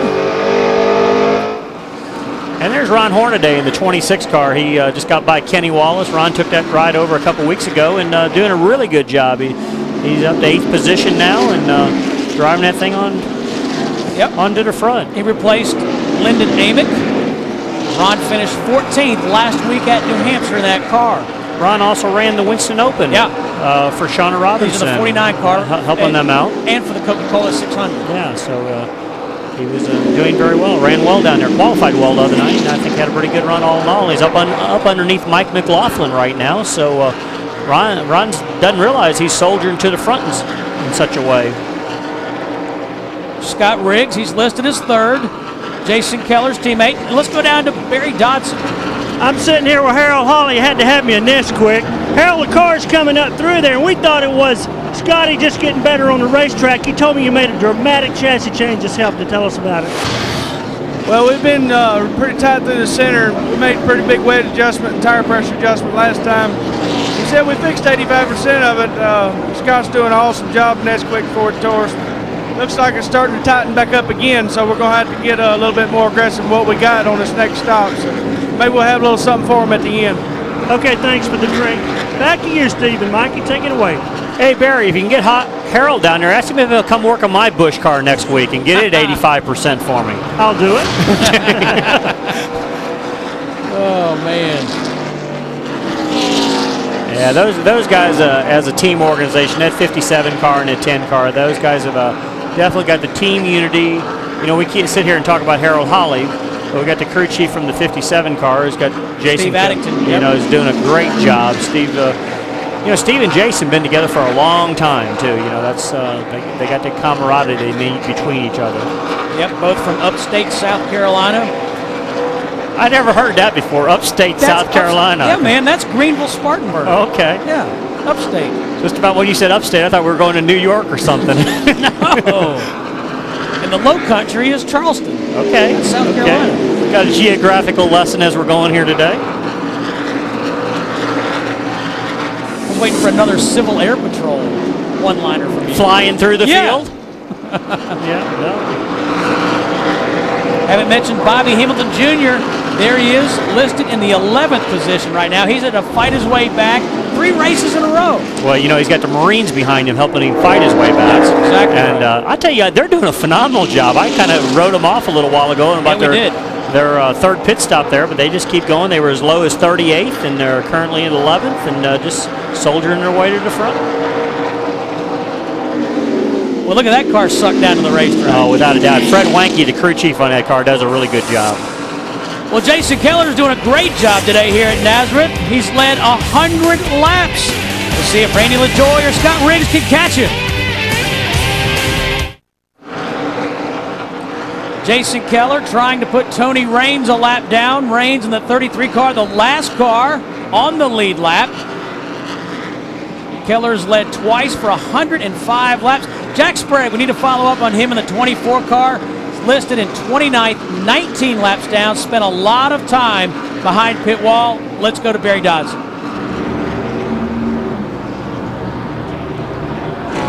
Actually, this is Mark Darrow down in the pits for Jack Sprague. A moral victory for the team. They replaced the radiator, got back out into the race. Today, they've got a sign up here that says, "Get well done." That is the team scorer. She's only 37 years old, had a heart attack on Thursday. So, of course, their thoughts are with her. She's doing a lot better, and I understand if the heart attack didn't get her, she's going to be fine. She's going to be released. Now she's going to move into a new house on Tuesday. So that's a double stress for Dawn this week. We hope she's doing well. Yeah, thanks a lot, Mark. Well wishes. Jack Sprague came in here as the points leader. Well, you'd like to take our hats off to the Hendrick team. 19 laps they replaced that radiator in. That sounds like a few laps, but I mean, the car radiator was very hot in the car, steam everywhere, probably burned a couple guys when they're trying to get out. So that was real quick recovery for him, to be honest with you. And Mike, you mentioned this a while ago. We're racing for points. He wants to win a championship. You know, he could have just said, you know what, guys, let's park it. We're overheating. Let's just, go home, go to Charlotte. They're racing for points. They're points racers. They're a championship caliber team. They led the points coming into here. If they just keep nicking away there, 3 points here, 3 points there, 5 there, it all adds up at the end of the year. He led the race, so he got 5 points earlier on. They're going to keep digging. These guys don't quit. I raced a lot against Jack in the Truck Series, and that's a tenacious team. They just keep digging all day long. Boy, that's the same old story here all day long. That blue and white car is just mowing them down. Right up in this area here, this is a real crucial area on this racetrack, and everybody says, what's that in the grandstand? That's all the spotters. And what the spotters help the drivers do, they help keep you out of trouble or forecast any trouble that's in front of you. If you're up underneath somebody trying to get by or on the outside of somebody, they help clear you a little bit. If there's a wreck in front of you, they let you know where the accident is, and that you can take some good evasive action. So those guys up there at the top of the tower are real crucial to this program. Ricky Hendrick on pit road. This should be a scheduled stop, Mike. We've mentioned the fact all these teams will have to make one more stop. Ricky went ahead and made the stop under green, not knowing if a caution is going to come out or not. Probably needed to do it this time. And if this race continues under green, he's in a really good position right now because he can go the distance. Tim Sauter in the 19.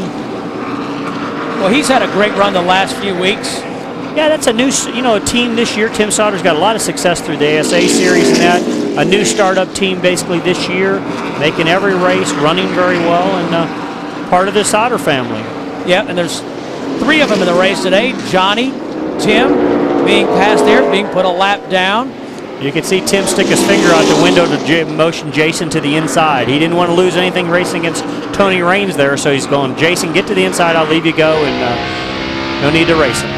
Tim Saunders finished 7th, 10th, and 12th in the last 3 races. He's worked his way up to 13th in points. That's the blue car behind him, the 19th. He also bought Ernie Irvin's old race shop. That's where they're right. They're based out of the Mooresville, North Carolina area. That's a unique situation. I've never met the gentleman who owns that team, but I guess he's a Canadian, lives up in Canada as a businessman. That Alec Pinsino is his name. Is that how it is? And real hard behind his racing there. We've got a problem with Ricky Hendrick. Hood's up, left side of the car is up. Nobody's moving anything too quick, so it looks like his day's in trouble. Jason Keller continues at the point. Laps winding down. 49 to go here at LaJoy. Randy LaJoy and Scott Riggs and those boys better pick it up.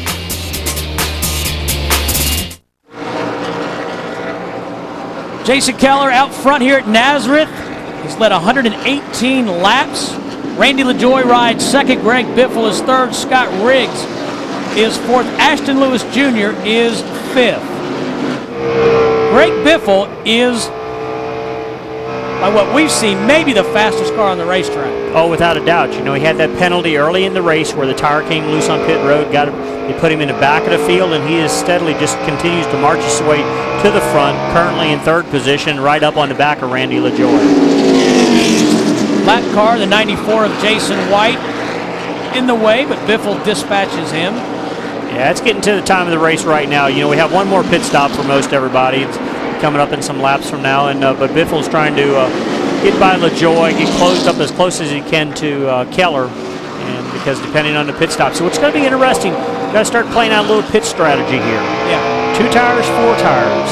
You know, you're going to see some of the guys that are 5th, 6th, 7th, 8th on back go for 2 tires only, trying to gain that track position. And Biffle gets by LaJoy. Casey Mears in the 66 car. He's a lap down. You know, we're not ready to hand the trophy to Jason Keller yet, but he's got a chance to break the record for most laps led here in a Busch race. That record was set, and here comes Jason Keller to pit road. Pay it off. The record was set for most laps in 1991. Chuck Bound led 137. Mike Wallace finished 6th that day. Yeah, it's not a bad day there. But Jason Keller's on pit road. It appears like it's a routine pit stop.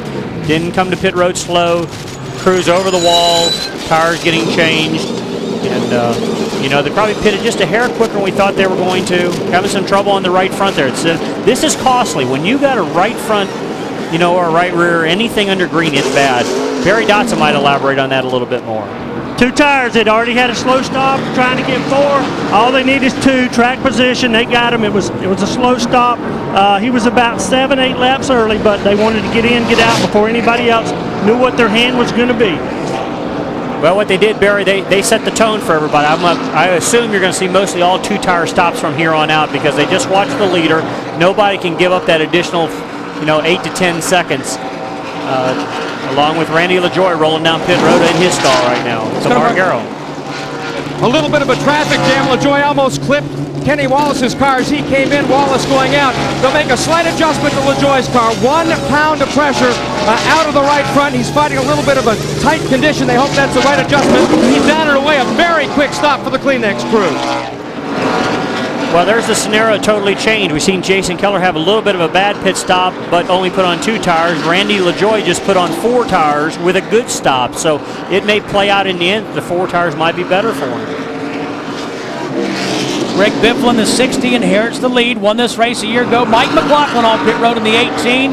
Stacy Compton in the 59 also coming to the attention. McLaughlin right side tires going on for that car.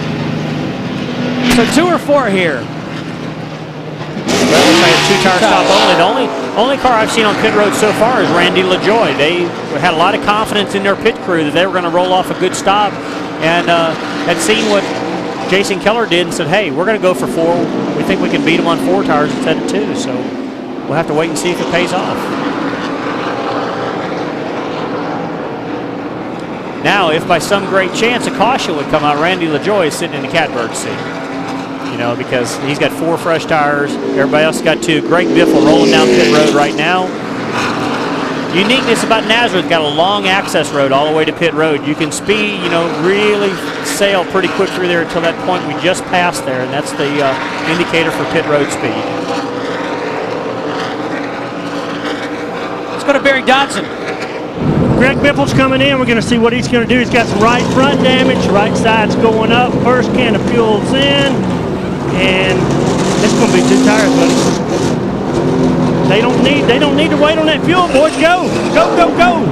They waited to get the second can poked in. No way. They gave up a lot of time there and pretty much equalized the pit stop between he and Jason. Back to you, Steve. Yeah, good point, Barry.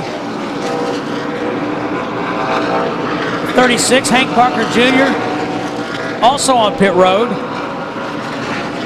Well, that was the crew chief and Barry coming out, realizing they needed to get that car going. He was trying to call that stop for him. The guys wouldn't listen to him, and they could put 4 on about the time they put that other can of gas in. 2 tires for the 60, 4 tires for the 7, Randy LaJoy, 2 tires for the 57. Hank Parker Jr. also 2 tires. You can see that stop a lot quicker than the 60. Well, without a doubt. They, as Barry alluded to, they didn't need all that gas. We've only got, 33 laps of racing left here, and 1 can of gas would have done it. But a little miscue probably with somebody there, but I'm sure Randy Goss is down there talking to the 60 group right now.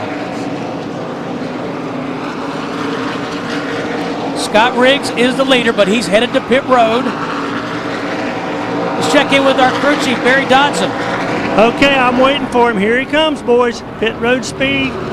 Caution's out. Caution's out. They'll probably send him on. Don't do it, boys. Too late. It'll be right side tires, and he's going to get gone.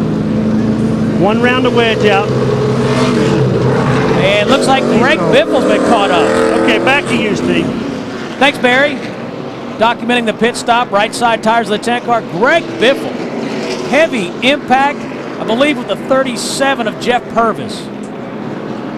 Caution out on lap 168. 7th time today.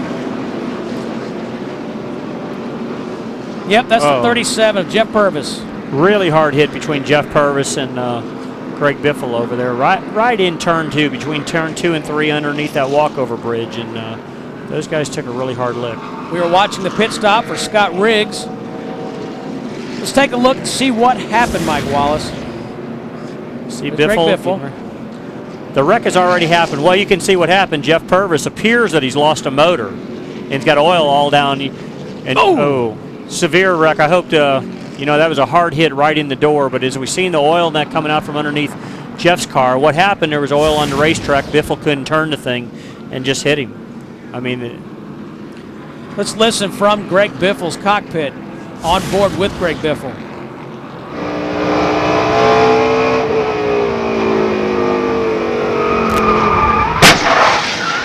Yeah, you can tell that Greg hit him awful hard. You can finally see Greg starting to move his hands around a little bit inside the car, which is good. The window net's not down, but we are seeing some movement inside the car. And look how hard this car is hit. It's literally moved the roof apart up here in this area.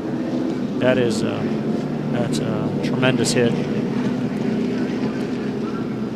Just an awful sounding impact when the 60 hit the 37 of Jeff Purvis. It's an unfortunate situation, Steve. What happens when you get in that oil, it doesn't matter what you do. The tires just will not grip. You could hear him try to get the car sideways, literally squalling the tires, but the speed was there already and there was nothing he could do about it.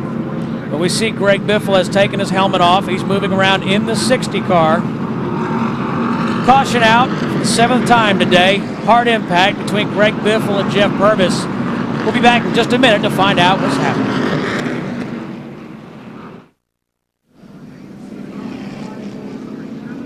Welcome back to the Nazareth Speedway in Nazareth, Pennsylvania. We're under caution for an accident on lap 168. Greg Biffle got into the 37 car of Jeff Purvis. That's Greg Biffle headed to the Infield Care Center. As soon as we hear something about the condition of Jeff Purvis, we'll let you know. Here's his team. There's 28 laps remaining in this race, 27 when they cross the start-finish line. And to recap, what appears to happen is that the 37 car lost a motor as it went through turn 1, or basically into turn 2, lost a lot of oil all over the racetrack, got in the wall a little bit. turned in the racetrack, and Greg Biffle come by and got him really hard in the right side. So they're working on the situation right now, and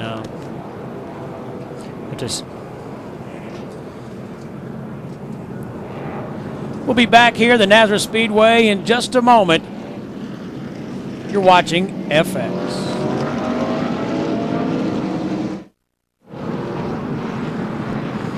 Welcome back to Nazareth Speedway. We're under caution. Accident between Greg Biffle and Jeff Purvis.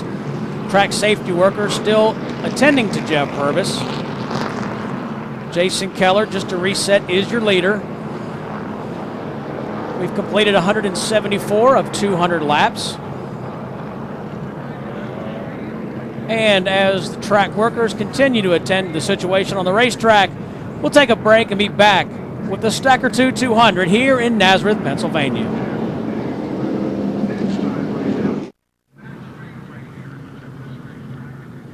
Welcome back to the Nazareth Speedway. We're under what looks like a red flag condition. Car stopped on the backstretch so that track rescue workers can attend to Jeff Purvis. He was involved in a hard accident with Greg Biffle on lap 168. Randy LaJoy was on pit road, did not beat the leader back to the start-finish line. He'll go to the tail end of the lead lap. Yeah, I think they're working on this scoring situation right now in regards to what happened with Randy LaJoy. At first they had him a lap ahead of the whole field, then a lap behind the field, and with all the pit stops that were going on under green flag, then this red flag situation is taking place. It'd probably take a few laps for him to get everything sorted out here. So we believe Randy's still on the lead lap. We're just not sure if he's leading the race or he's at the front of the field right now. They had him held here at the start-finish line for a lap. So indications were from Barry Dotson is that he actually had somehow put a lap on the field, and they just got him back on the lead lap here. But we are in a red flag situation right now due to the incident between Jeff Purvis and Greg Biffle. And, right now it's just kind of a wait and see in regards to when this goes back. The only thing that Randy LaJoy has going for him over Jason Keller, he has 4 tires versus 2 tires. And, Mike, we should address this. We have had no report on Jeff Purvis. We don't want to alarm anybody, fans or family and so forth. But we have absolutely no information. The track safety workers are at his race car, and when we know something, we'll pass it along. Yeah, without a doubt. We just, they are over administrating to Jeff, and as soon as anybody knows anything, we will let you know. Now you can see the guys all sitting there. The motors are off. The crew chiefs are talking to them. The spotters are talking to the guys. Hey, what happened? What's going on? And, even though there's an incident on the racetrack, they're all trying to plan on how to finish the last part of this race, how to gain the most positions they can. We have 24 laps left, and when it goes back to green, we'll probably be about lap 20 to go, and it'll be quite a challenge for the top 10 here. Yeah, Mike, we should add the 48 of Kenny Wallace was also on pit road. Scott Wimmer in the 23, Tim Sauter in the 19, and Tony Raines in the 33. Also cars that we saw receiving service. 12 cars listed on the lead lap. Johnny Sauter in the 2 car is the last car on the lead lap. And assuming that scoring has been confirmed, Jason Keller is still the leader. Got a situation there. Anytime you get into a green flag pit stop cycle, there always seems that it hurts or helps someone. Kenny Wallace was in the top 10 there, and it appears has got a lap down through that green flag pit stop cycle, and then the caution coming out probably just as he pulled down pit road, and other guys. So some it helped, some it hurt. Right now you see an overview of turns 2 and 3 there. Large crowd on hand here today, and they're just sitting back waiting for us to go back to green flag action. It's a big weekend of racing here at Nazareth. We had a Busch North race on Saturday, and the NASCAR Featherlight Modified Series will run here this weekend as well. Point standings as they sit right now with 24 laps remaining in the Stacker2 200. Nice crowd on hand. Let's check in with Barry Dodson. Down here with Wally Rogers, and Wally, we're not sure what the situation is yet. I thought that the camera at start-finish line had caught Randy, and so the field was locked in, and he got by Biffle, and they were putting him back in his spot. And what were you hearing? I thought the same thing. I just ain't figured out yet how I could be a lap down and the 10 car can't. And when I was ahead of him on the racetrack and I come out ahead of him, I mean, I don't understand. It's crazy right now. Yeah, it was a good move, as strong as Jason is, obviously, to put the 4 tires on for a situation like this. Not a caution because of a possible injury, but to catch a caution and be sitting in basically the catbird seat with 4 new tires. And I know this has got to be really disheartening to you. Oh, yeah. I mean, it's really disheartening for all these guys on the Kleenex team. I mean, they worked real hard all year long. We came here and tested. I don't know what that 57's got, but, man, he's pretty good right now.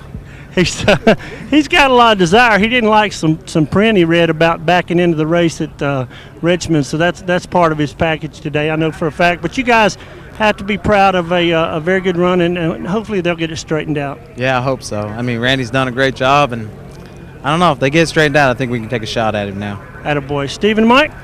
Well, Barry, I got to agree with Wally there. I'm quite confused if they actually think he's a lap down, because we watch the pit stop cycles up here pretty well, and if he's a lap down, there's a lot of other cars. So yeah, we'll just kind of wait and see what happens. But under a red flag condition. As I said, it's a big weekend of racing at Nazareth. Busch North Series. There's a look at a modified car. You know, something really neat. Kenny Schrader, our good buddy. You Yeah. know, Kenny has got one of those Featherlight Modified Tours that is street legal. No one way. Of those cars. Got headlights, taillights, a windshield in it, inspection sticker on it, and now and then he drives around the Concord area there. I like his tow truck. Yeah, that's his dad's old truck. Yep. Kenny Wallace's Stacker 2 car there under the engine compartment of it. 10-4. And we understand that Jeff Purvis has been put into the ambulance and gone to the care center. There he goes. Let's go down to Mark Garrow. One thing we just heard from the ambulance crew, somebody that came out of the infield care center, that Jeff Purvis had been talking to the ambulance crew, so that certainly is a situation that is good news for everybody. We sort of held our breath for a while, so we hope that that means that Jeff Purvis has got out of this thing with perhaps only minor injuries. Greg Biffle now in the infield care center. He's being checked out right now, just the normal bumps and bruises at this particular point. Of course, we saw that he climbed out of his own car, walked to the ambulance under his own power. We'll stay here and get further updates on Jeff Purvis as we can get them. Thank you, Mark. Thanks for that update. Boy, I hope that's accurate information, because that'd be tremendous news. Yeah, it definitely would. And we hope that is the way it is. We'll be back to Nazareth. 24 laps remaining. We'll be right back.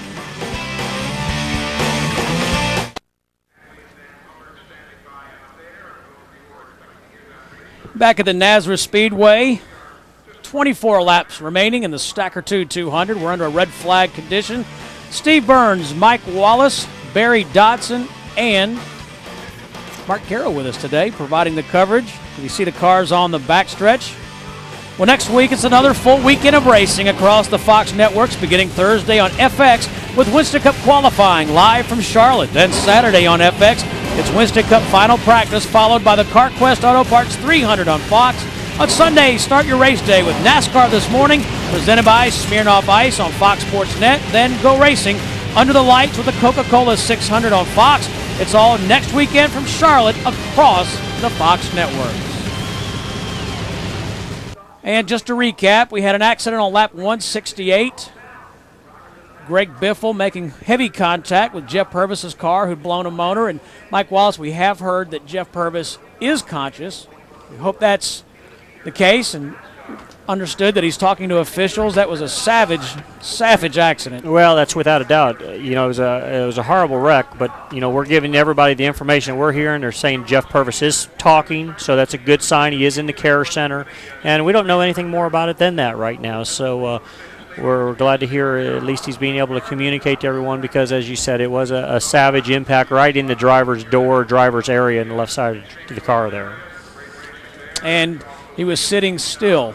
Yeah, when the 60 hit him and absorbed all the energy of the impact. Well, it's a risk that we as drivers face every day we get in these race cars. We know we could get hurt in them. We knew something could happen, but the thrill and anxiety to drive these race cars, and to the opposite side, if someone who's got hurt today, someone else is going to win the race, and there's going to be, you know, conflicting emotions. Yeah, the conflicting emotions, and but we all know it, and Let me ask you this, Mike. I'm curious. You know, your dad was a racer. Of course, both of your brothers race, and you guys all have families. Is it ever difficult for you? Do you ever feel almost selfish that you're doing what you love for a living, yet you know that you could injure yourself, or worse yet, in a race car? Well, I don't mean to put you on the spot. No, I don't think it. I think, first of all, I know I can speak entirely for my family. My wife, Carla, and my kids, Lindsay, Chrissy, and Matthew.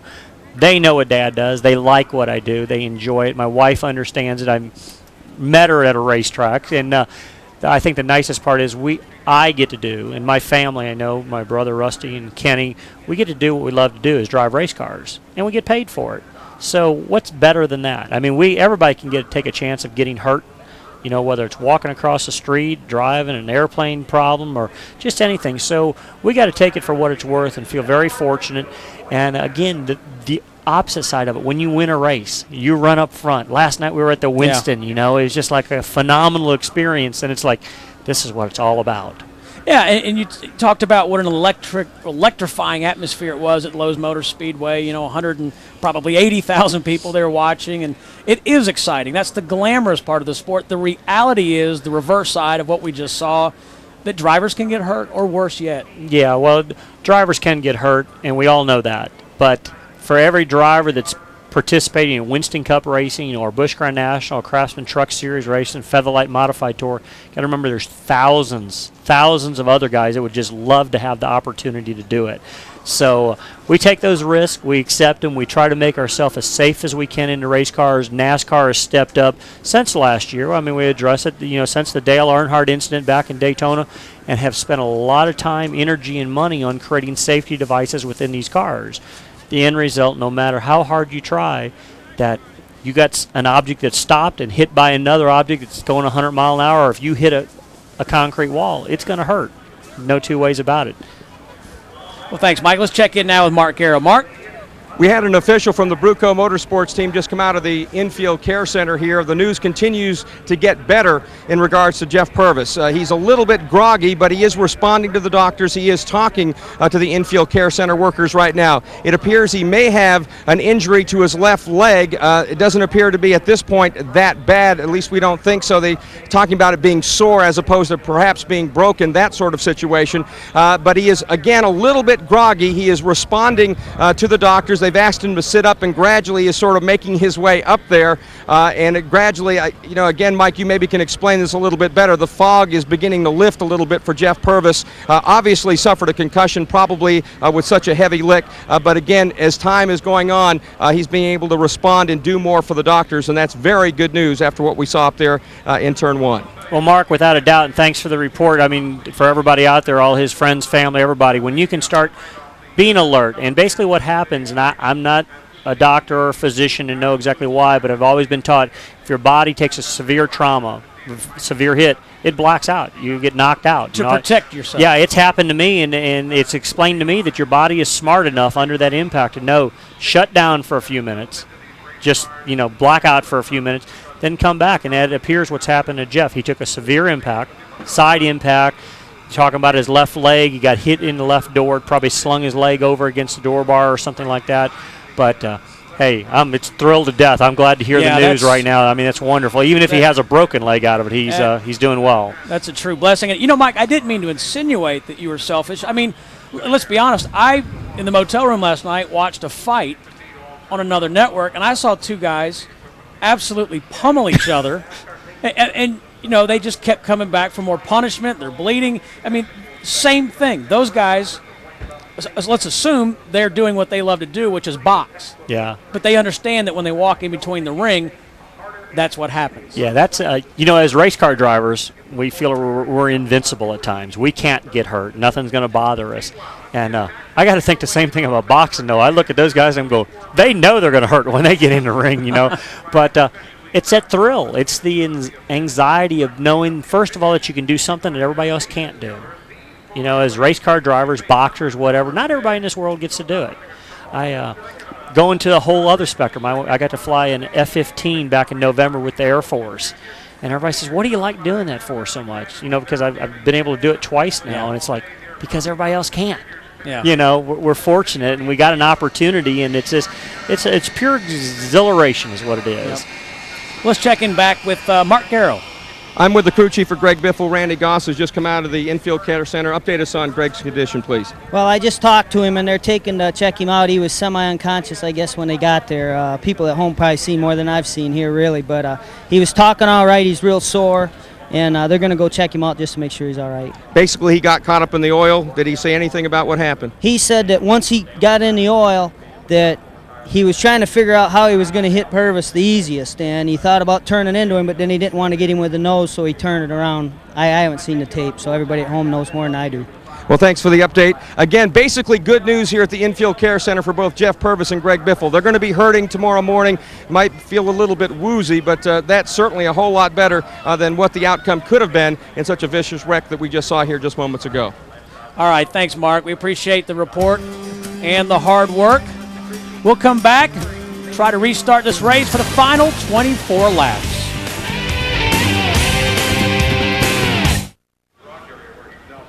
Welcome back to Nazareth, Pennsylvania. We're under a red flag condition for an accident that occurred on lap 168 between Greg Biffle and Jeff Purvis. 24 laps remain. Let's check in now with Mark Garrow with another update. Mark. I'm with Jeff Purvis's car owner, Clarence Brewer. Clarence, you just came out of the Infield Care Center. What's the latest on Jeff? Well, Jeff is alert. He's groggy. He's a little mixed up right now, but I think he's going to be fine. He took a hard hit. His engine blew as he went into the corner there, and Greg Biffle, I mean, he tried everything he could to miss him and just couldn't.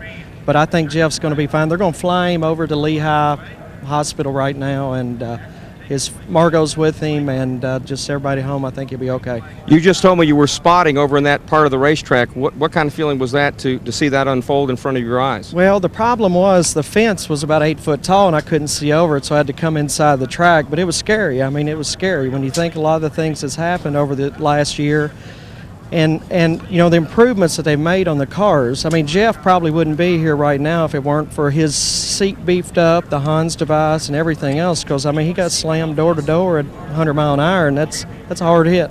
Well, Clarence, we're glad that he's been knocked silly and nothing worse at this particular point. And, I mean, it was a very, very hard lick, and we're glad to hear the good news on Jeff. Yeah, we are too. I mean, I'm not a doctor, but he looked okay, and I think he'll be fine.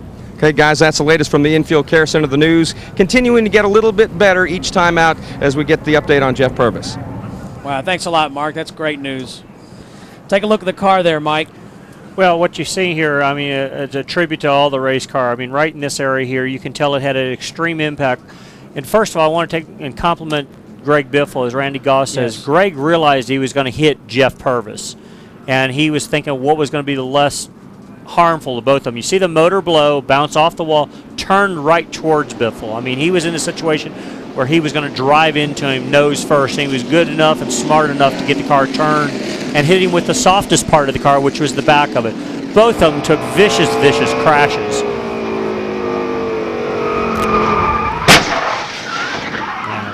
What you seen there was Tony Raines down low, got wiggled, slowed down. Biffle went to the outside, And as you said, I mean, Greg did all he could not to hit Jeff in the door. Look inside the 60 car. Now you can tell how severe a hit, but let's look up in the seat area, right in this area there where the shoulder brace and everything, door bars are broke off, front clip is totally knocked off the car. I mean, this is a severe, severe wreck. Bars are separated, tore apart right here. I mean, this is, to be honest with you, this is probably one of the hardest hits I've seen in ages. The roof up in this area is all apart, but you can see the new style Butler head restraint with the shoulder supports right in here, rib cages. Rib looks like it's a little bent out there, but that's always what happens. You want it to give a little bit, but again, I'm elaborating on this head area right here. It's all still intact. That's what NASCAR has learned. And you can see up in this area, you can see the opening in the roof. That's where they seamed the roof together. That's how hard that car is hit, because that's all welded together. So it's a tribute to both Greg Biffle's race team along with Jeff Purvis's race team. Both those drivers are able to talk about it. They are going to be sore. They're going to be groggy. They're going to feel like crap for a couple days, but they're going to race next weekend or the week after that. Greg Biffle will be transported to St. Luke's Hospital nearby, and Jeff Purvis will be taken to the Lehigh Valley Hospital to get further evaluation from doctors. A red flag lasted 21 minutes and 46 seconds. You see the cars back underway. Hoping to get our scoring sorted out. You heard Wally Rogers, the crew chief for Randy LaJoie, say he doesn't understand where he is, essentially. Well, I can understand Wally's frustration sitting up here observing myself. I'm a little confused also because if you looked at the cycle how it came down, Jason Keller had pitted, had a little bit of a slow stop. Randy LaJoie then pitted with about a 16-second four-tire stop, and there's really no way that you could get yourself a lap down in that situation. But we'll have to see how all the scoring sorts out and how it works from there. And Mike, let's reset. As we said, we had a red flag for 21 minutes and 46 seconds.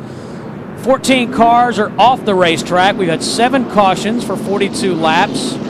12 cars on the lead lap. They're being shown 1 to go. Johnny Sauter is the last car on the lead lap. He's being shown in the 12th position. Jason Keller has led 3 times for 130 laps. Other leaders include Randy LaJoie, Jack Sprague, Greg Biffle, Scott Riggs, Ron Hornaday, and Jamie McMurray. Well, if they're being shown the 1 to go, then NASCAR must be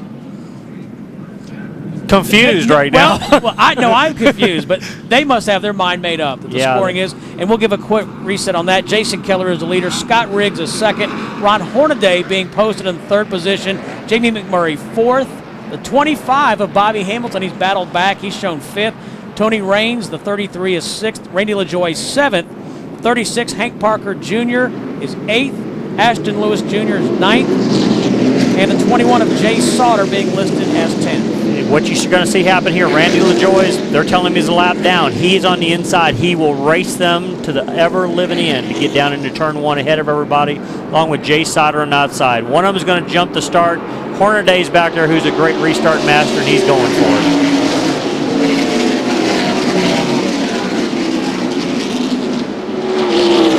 Laps to go, 20-lap shootout.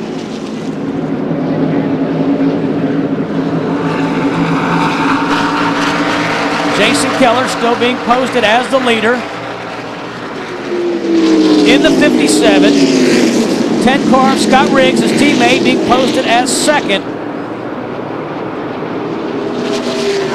Keller up underneath Sauter there, along with Riggs trying to follow him through right now with Ron Hornaday right behind Scott Riggs. So Hornaday, know him driving as hard as he does all the time. He's going to be up there rooting on Riggs, basically up underneath them right now. As Mike said earlier, Ron Hornaday in his 2nd race in the 26 car. The 92 car, Todd Bodine, is stopped on the front stretch, and the caution flag will fly for the 8th time today.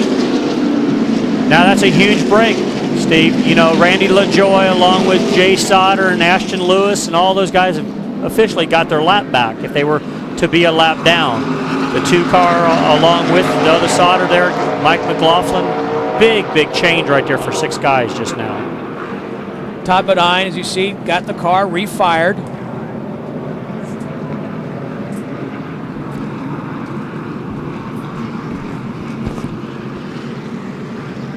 $18 laps to go here in Nazareth. Jason Keller still being posted as the leader.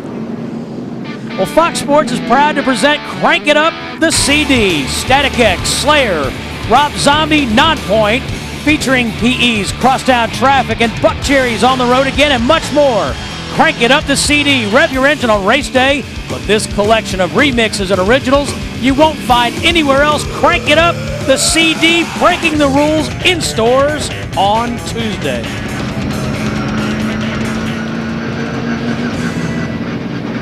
Are you going to put that in your CD collection, Mike Wallace? Well, I'll be honest with you. I was looking at the guy with the hairdo all stood up. Man, that looked good on you. Well, you know, I'm more of a 38 special Leonard Skinner kind of a guy. Well, you just kind of dating yourself there a little bit. Right. But, you know, I was in Charlotte the other night and heard about this CD, and they tell me it's pretty rocking. They says some of the groups are a little out there, they say, but they can make some good tunes. Well, Mike McLaughlin's on pit road.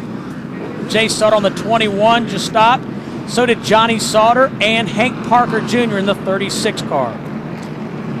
Well, those guys consider they're back in the race now. They were out of the race about not more than a couple minutes ago. The caution came out at the right time. got themselves back on the lead lap. We got 2 teammates up front with Jason Keller and Scott Riggs. Ron Hornaday. I'm going to be interested to watch Hornaday on the restart. Yeah, oh yeah. He's going to be standing on it there, and he, as most people know, Hornaday is really renowned for his restarts. Works really hard on the transmission ratios, and like he used to tell me in the truck series, man, it's easier to pass him getting into turn 1 than pass him into 3. So he'll work on it. And a great run to run. We'd like to take our hat off to him. And, yeah, what a story that would be.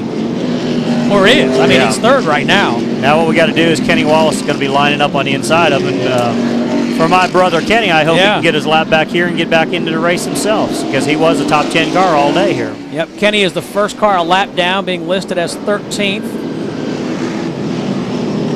What he needs to do is get ahead of Jason Keller and stack the field up behind that's him. 4. That's 4 today. Stack the field up. He'll get a caution. He'll drive back around, take that Stacker 2 car right to the front. Jason Keller is the leader, followed by his teammate Scott Riggs. Ron Hornaday in the 26th, third. Jamie Murray, great run for him. In the 27 car is 4th. Bobby Hamilton Jr. is 5th. Tony Raines is being posted in 6th. Randy LaJoy 7th. Ashton Lewis Jr. is 8th. Jay Sauter 9th. Johnny Sauter 10th. Hank Parker Jr. is 11th. You do that awful well, you know that? Yeah, but I'm still confused. I am too. I still can't figure out how I got lapped down. But we're coming back to green right now. Everybody's lined up, and it's going to be a great run to the end, along with Kenny Wallace on the inside trying to get his lead back from Jason Keller. Get back on the lead lap here. Double file restart.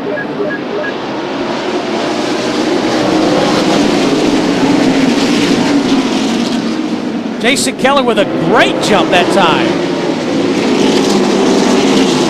You can kind of see also in that picture when Kenny couldn't get Jason beat, he didn't race the rest of the guys down in the corner. He left them race for the win because that's how he wanted it in his position. Jason Keller trying to win his 9th NASCAR Busch Series win. Hank Parker Jr.'s in the wall in between turns 3 and 4. There he is in the 36. No caution flag, but Hank Parker Jr. has made contact with the wall. He's trying to get on pit road. Well, look at the right side of that race car. And NASCAR is going to be real cautious. They're going to try not to throw the caution here because this race has been red flagged before, and they need to go ahead and get it over with. And he was good enough to get the car in. Once he got it against the wall, got it off and down pit road. Jason Keller is your leader. His teammate Scott Riggs behind him. Hank Parker Jr. was listed as 12th. Last car on the lead lap. Let's take a look and see what happened to Hank. Just behind there, he's already up in the wall. Don't know how he got there. Well, you know, there's a little speculation early on that Hank was having brake problems. Yeah, exactly. Good maybe point. the brake problem bit him finally and got in the corner and got up against him. Jason Keller doing what he's been doing all day long. He's just leading this race and kind of pulling away from his teammate Scott Riggs at the moment. But Hornaday's hot after Riggs at the moment. Led 139 laps. I guess you call that domination, wouldn't you? Yes, I would. Yeah, that's pretty strong form of it. You know, it's amazing how a guy can go through his career and for a long time not win any races, and all of a sudden get with the right organization, start winning a race here and there, and then this year now I believe it'd be like his 4th race he wins. Jamie Murray talked about him a moment ago. He's in 4th, and Mark Garrow has more on him.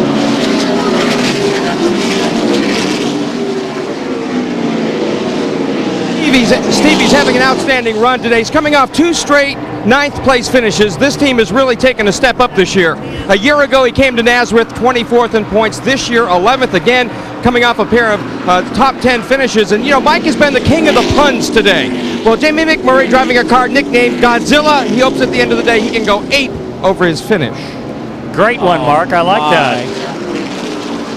Oh, trouble again for Hank Parker Jr. I think what Hank's doing is they put some tires on that thing. He tried to make an extra lap or two just to, you can see the toe end in the car is all out. The right front wheel right in that area is towed out 3 to 4 inches most likely. And that's caused because the steering arm has probably been a lower A-frame, folded the A-frame up underneath, and that's what's got the steering all turned out on. His day's over with this late in the run. Jason Keller, trouble in turn 4. That was Shane Meal spun but kept going again, so it didn't get in the wall. Doesn't appear there's going to be a caution, and didn't hit anything. Nope, no cautions, back underway. Closing laps, 9 to go. Jason Keller, there he is in the 57. Made his first NASCAR Busch Series start in 1991 at Lanier. down in Georgia. 266 starts today. And as we said, he wants to win this NASCAR Busch Series title for the first time. Let me hear that. So when did he make his first Busch Series start? 1991 at Lanier Raceway in Georgia. You want to know here's something weird? Yeah. That's when I made my second Busch Grand National start, was at Lanier. My first one in 1991. Do you remember where you finished? Third. Jeff Gordon won the race with David Green second. Wow. Am I right? Is that it? I don't know. You don't have that. Yeah, I know, because we've got a rain delay situation. And, that's unique. I didn't know that. Jason Keller finished 29th. 29. That's when that first race was some kid by the name of Gordon came around. Exactly. Randy LaJoie in the 7th. He's 5th. Bobby Hamilton Jr. Man, he's battled from the back all day, Mike Wallace. Well, they've had momentum on their side, and it just amazes me that car is running as well as it is, because they were behind. They kept struggling, but he's going to come out of here fighting Randy LaJoie right now for a top 5, 6, and he's going to work on him hard. Bobby Hamilton Jr. came in here 9th in points. Randy LaJoie is 3rd in points. You know, I'd like to compliment Ed Renzi, or Team Renzi. Yep. You know, we haven't elaborated on that any. Ed's been in the sport for a long time, invested a lot of money in it, and I'm glad to see his organization got their first win last week. My hat's off to it. Ed, congratulations. It's nice to see it. Not just winning, they just keep winning. You know, running up front here. Jason Keller 5 miles away from his 9th Busch Series win. Jason Spotter, owner, crew chief's up there going, okay, buddy, just ride it on here. Your teammates behind you. We're going to bring home a 1-2 finish for PPC if nothing happens. Don't let anything happen. And, just get us a great finish. And PPC Racing teammates Jason Keller and Scott Riggs have won 5 of the 11 Busch Series races this year, trying to make it 6 today, 6 out of 12. We had talked about the PPC group, and I was with Robert Yates the other morning, and he was really pumped up on the performance of that team. You know, they're working, him and Doug Yates are working really hard on the motors, as we mentioned early in the broadcast, to make good horsepower. Now they're winning races, and that means a lot to them. Oh, what were you doing over at Robert Yates? Were you giving him one-liners and puns? You just got to go talk, see what's going on. You thought you were slipping that one by me, didn't you? Yeah, I didn't expect you to catch on. Actually, Robert was being very nice and giving us a shop tour of his new motor shop. It was kind of unique because they wouldn't let me in the 28 shop, but they took the motor shop. Okay. Let's go down to Mark Garrow. I'm sorry, Barry Dodson. Barry, what you got? If the 57 car and the 10 car, now you guys are going to find this hard to believe. If they run 1-2, it'll be the first time in the history of PPC. They've won a lot of races between them, but this would be even a much sweeter win. All right, guys, back up top. Wow, that's hard to believe, as good as those cars have been. Yeah, you would think, I thought they must have been a first and a third or something, but 1-2 finish, that's great for the morale of the organization. Hopefully this team sponsors will step up and throw a little performance bonus to the team, you know. Guys on pit road will like that. White flag in the air, 1 mile for Jason Keller.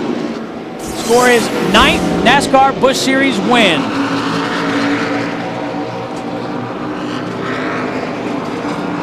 Well, the one thing we're seeing happening here is that the fastest car of the day appears to win the race. You know, we just got to get through 2 more corners here as he's coming off of turn 5 right now for the checkered flag.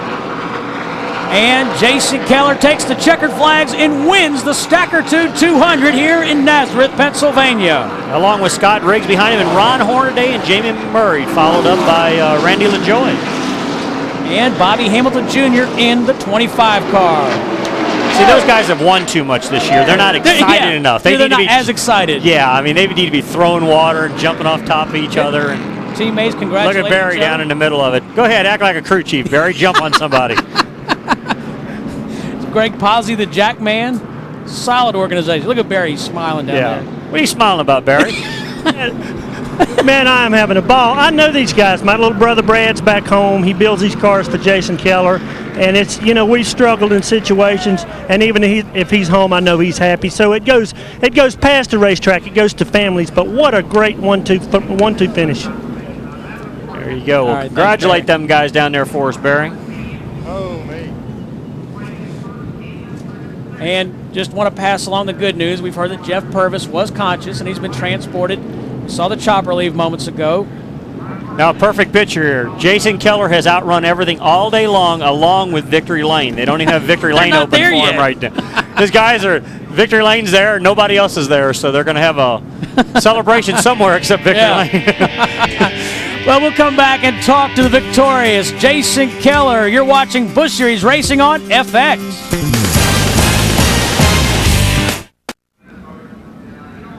Jason Keller is victorious for the 4th time in the 2002 season, winning at Rockingham, Talladega, Richmond, and now Nazareth. Mark Garrow is in victory lane with him. Well, right now, I tried to explain to these guys we have another race to do, but they still dunk me. And now it is a beer Gatorade mosh pit for Jason Keller. Jason, your wife Deborah, Joe, and Jade, your 2 kids, barely got out of the way of that deal. Let's bring me to the picture. Look, for a guy who only won 2 races, the most ever in a single season, to have knocked off 4 this early, how does it feel? Well, it just feels great, and I always tell Joe and Jade and Deborah, hello from Victory Lane, but they're here with me, and just awesome. Just had a great race car. Just entire Albertson's team. We had a little bit of miscue on that first stop, but just fantastic. I really felt yesterday we had the car to beat, and I know you said before the show you were the man. You didn't believe. It just, but sometimes the fast car don't win the race, so I think the fastest car won the race today. Hey, my teammate, the first 1-2 finish by PPC Racing. Greg Pollux, we said we'd get you one, and we got it today. 1-2 for PPC. How do you feel about regaining the point lead as well? Well, I didn't know that. That's good. We just need to keep running hard every week, and just fantastic. This Ford ran fast all weekend long, and it's Albertson's team. We just need to keep going. It's really fun. It's funny, this guy didn't sweat a bit all day, but now he's dripping here at Victory Lane. Let's go to Barry Dodson. I'm down here with Scotty Riggs, and the Nesquik was quick, Scotty. They made an adjustment. Tell us what it did. Well, we just kept freeing it up all day. It was a little tight, but I got to give my hats off to all the guys on Nesquik Ford Taurus, Robert Yates Motors. Everybody did a good job. Harold Holly, he pulled his hair out some this weekend because he had a me struggling trying to get around this racetrack, and Jason helped me a lot, and got to congratulate him. And I got to thank Greg Pollux also for giving me this opportunity to be with this team. And Robert Yates horsepower. Absolutely. Never hurts to handle down the straightaway with Robert Yates. Okay, back to you, Steve Burns. All right, thanks very much, Barry. So it's a 1-2 finish for PPC Racing. Jason Keller winning for the 9th time in his career, 4th win this season. Here you see his teammate Scott Riggs right behind him. Tony Raines, last car to finish inside the top 10. Take a look at 11 through 20. Kerry Earnhardt 3 laps down in 20th.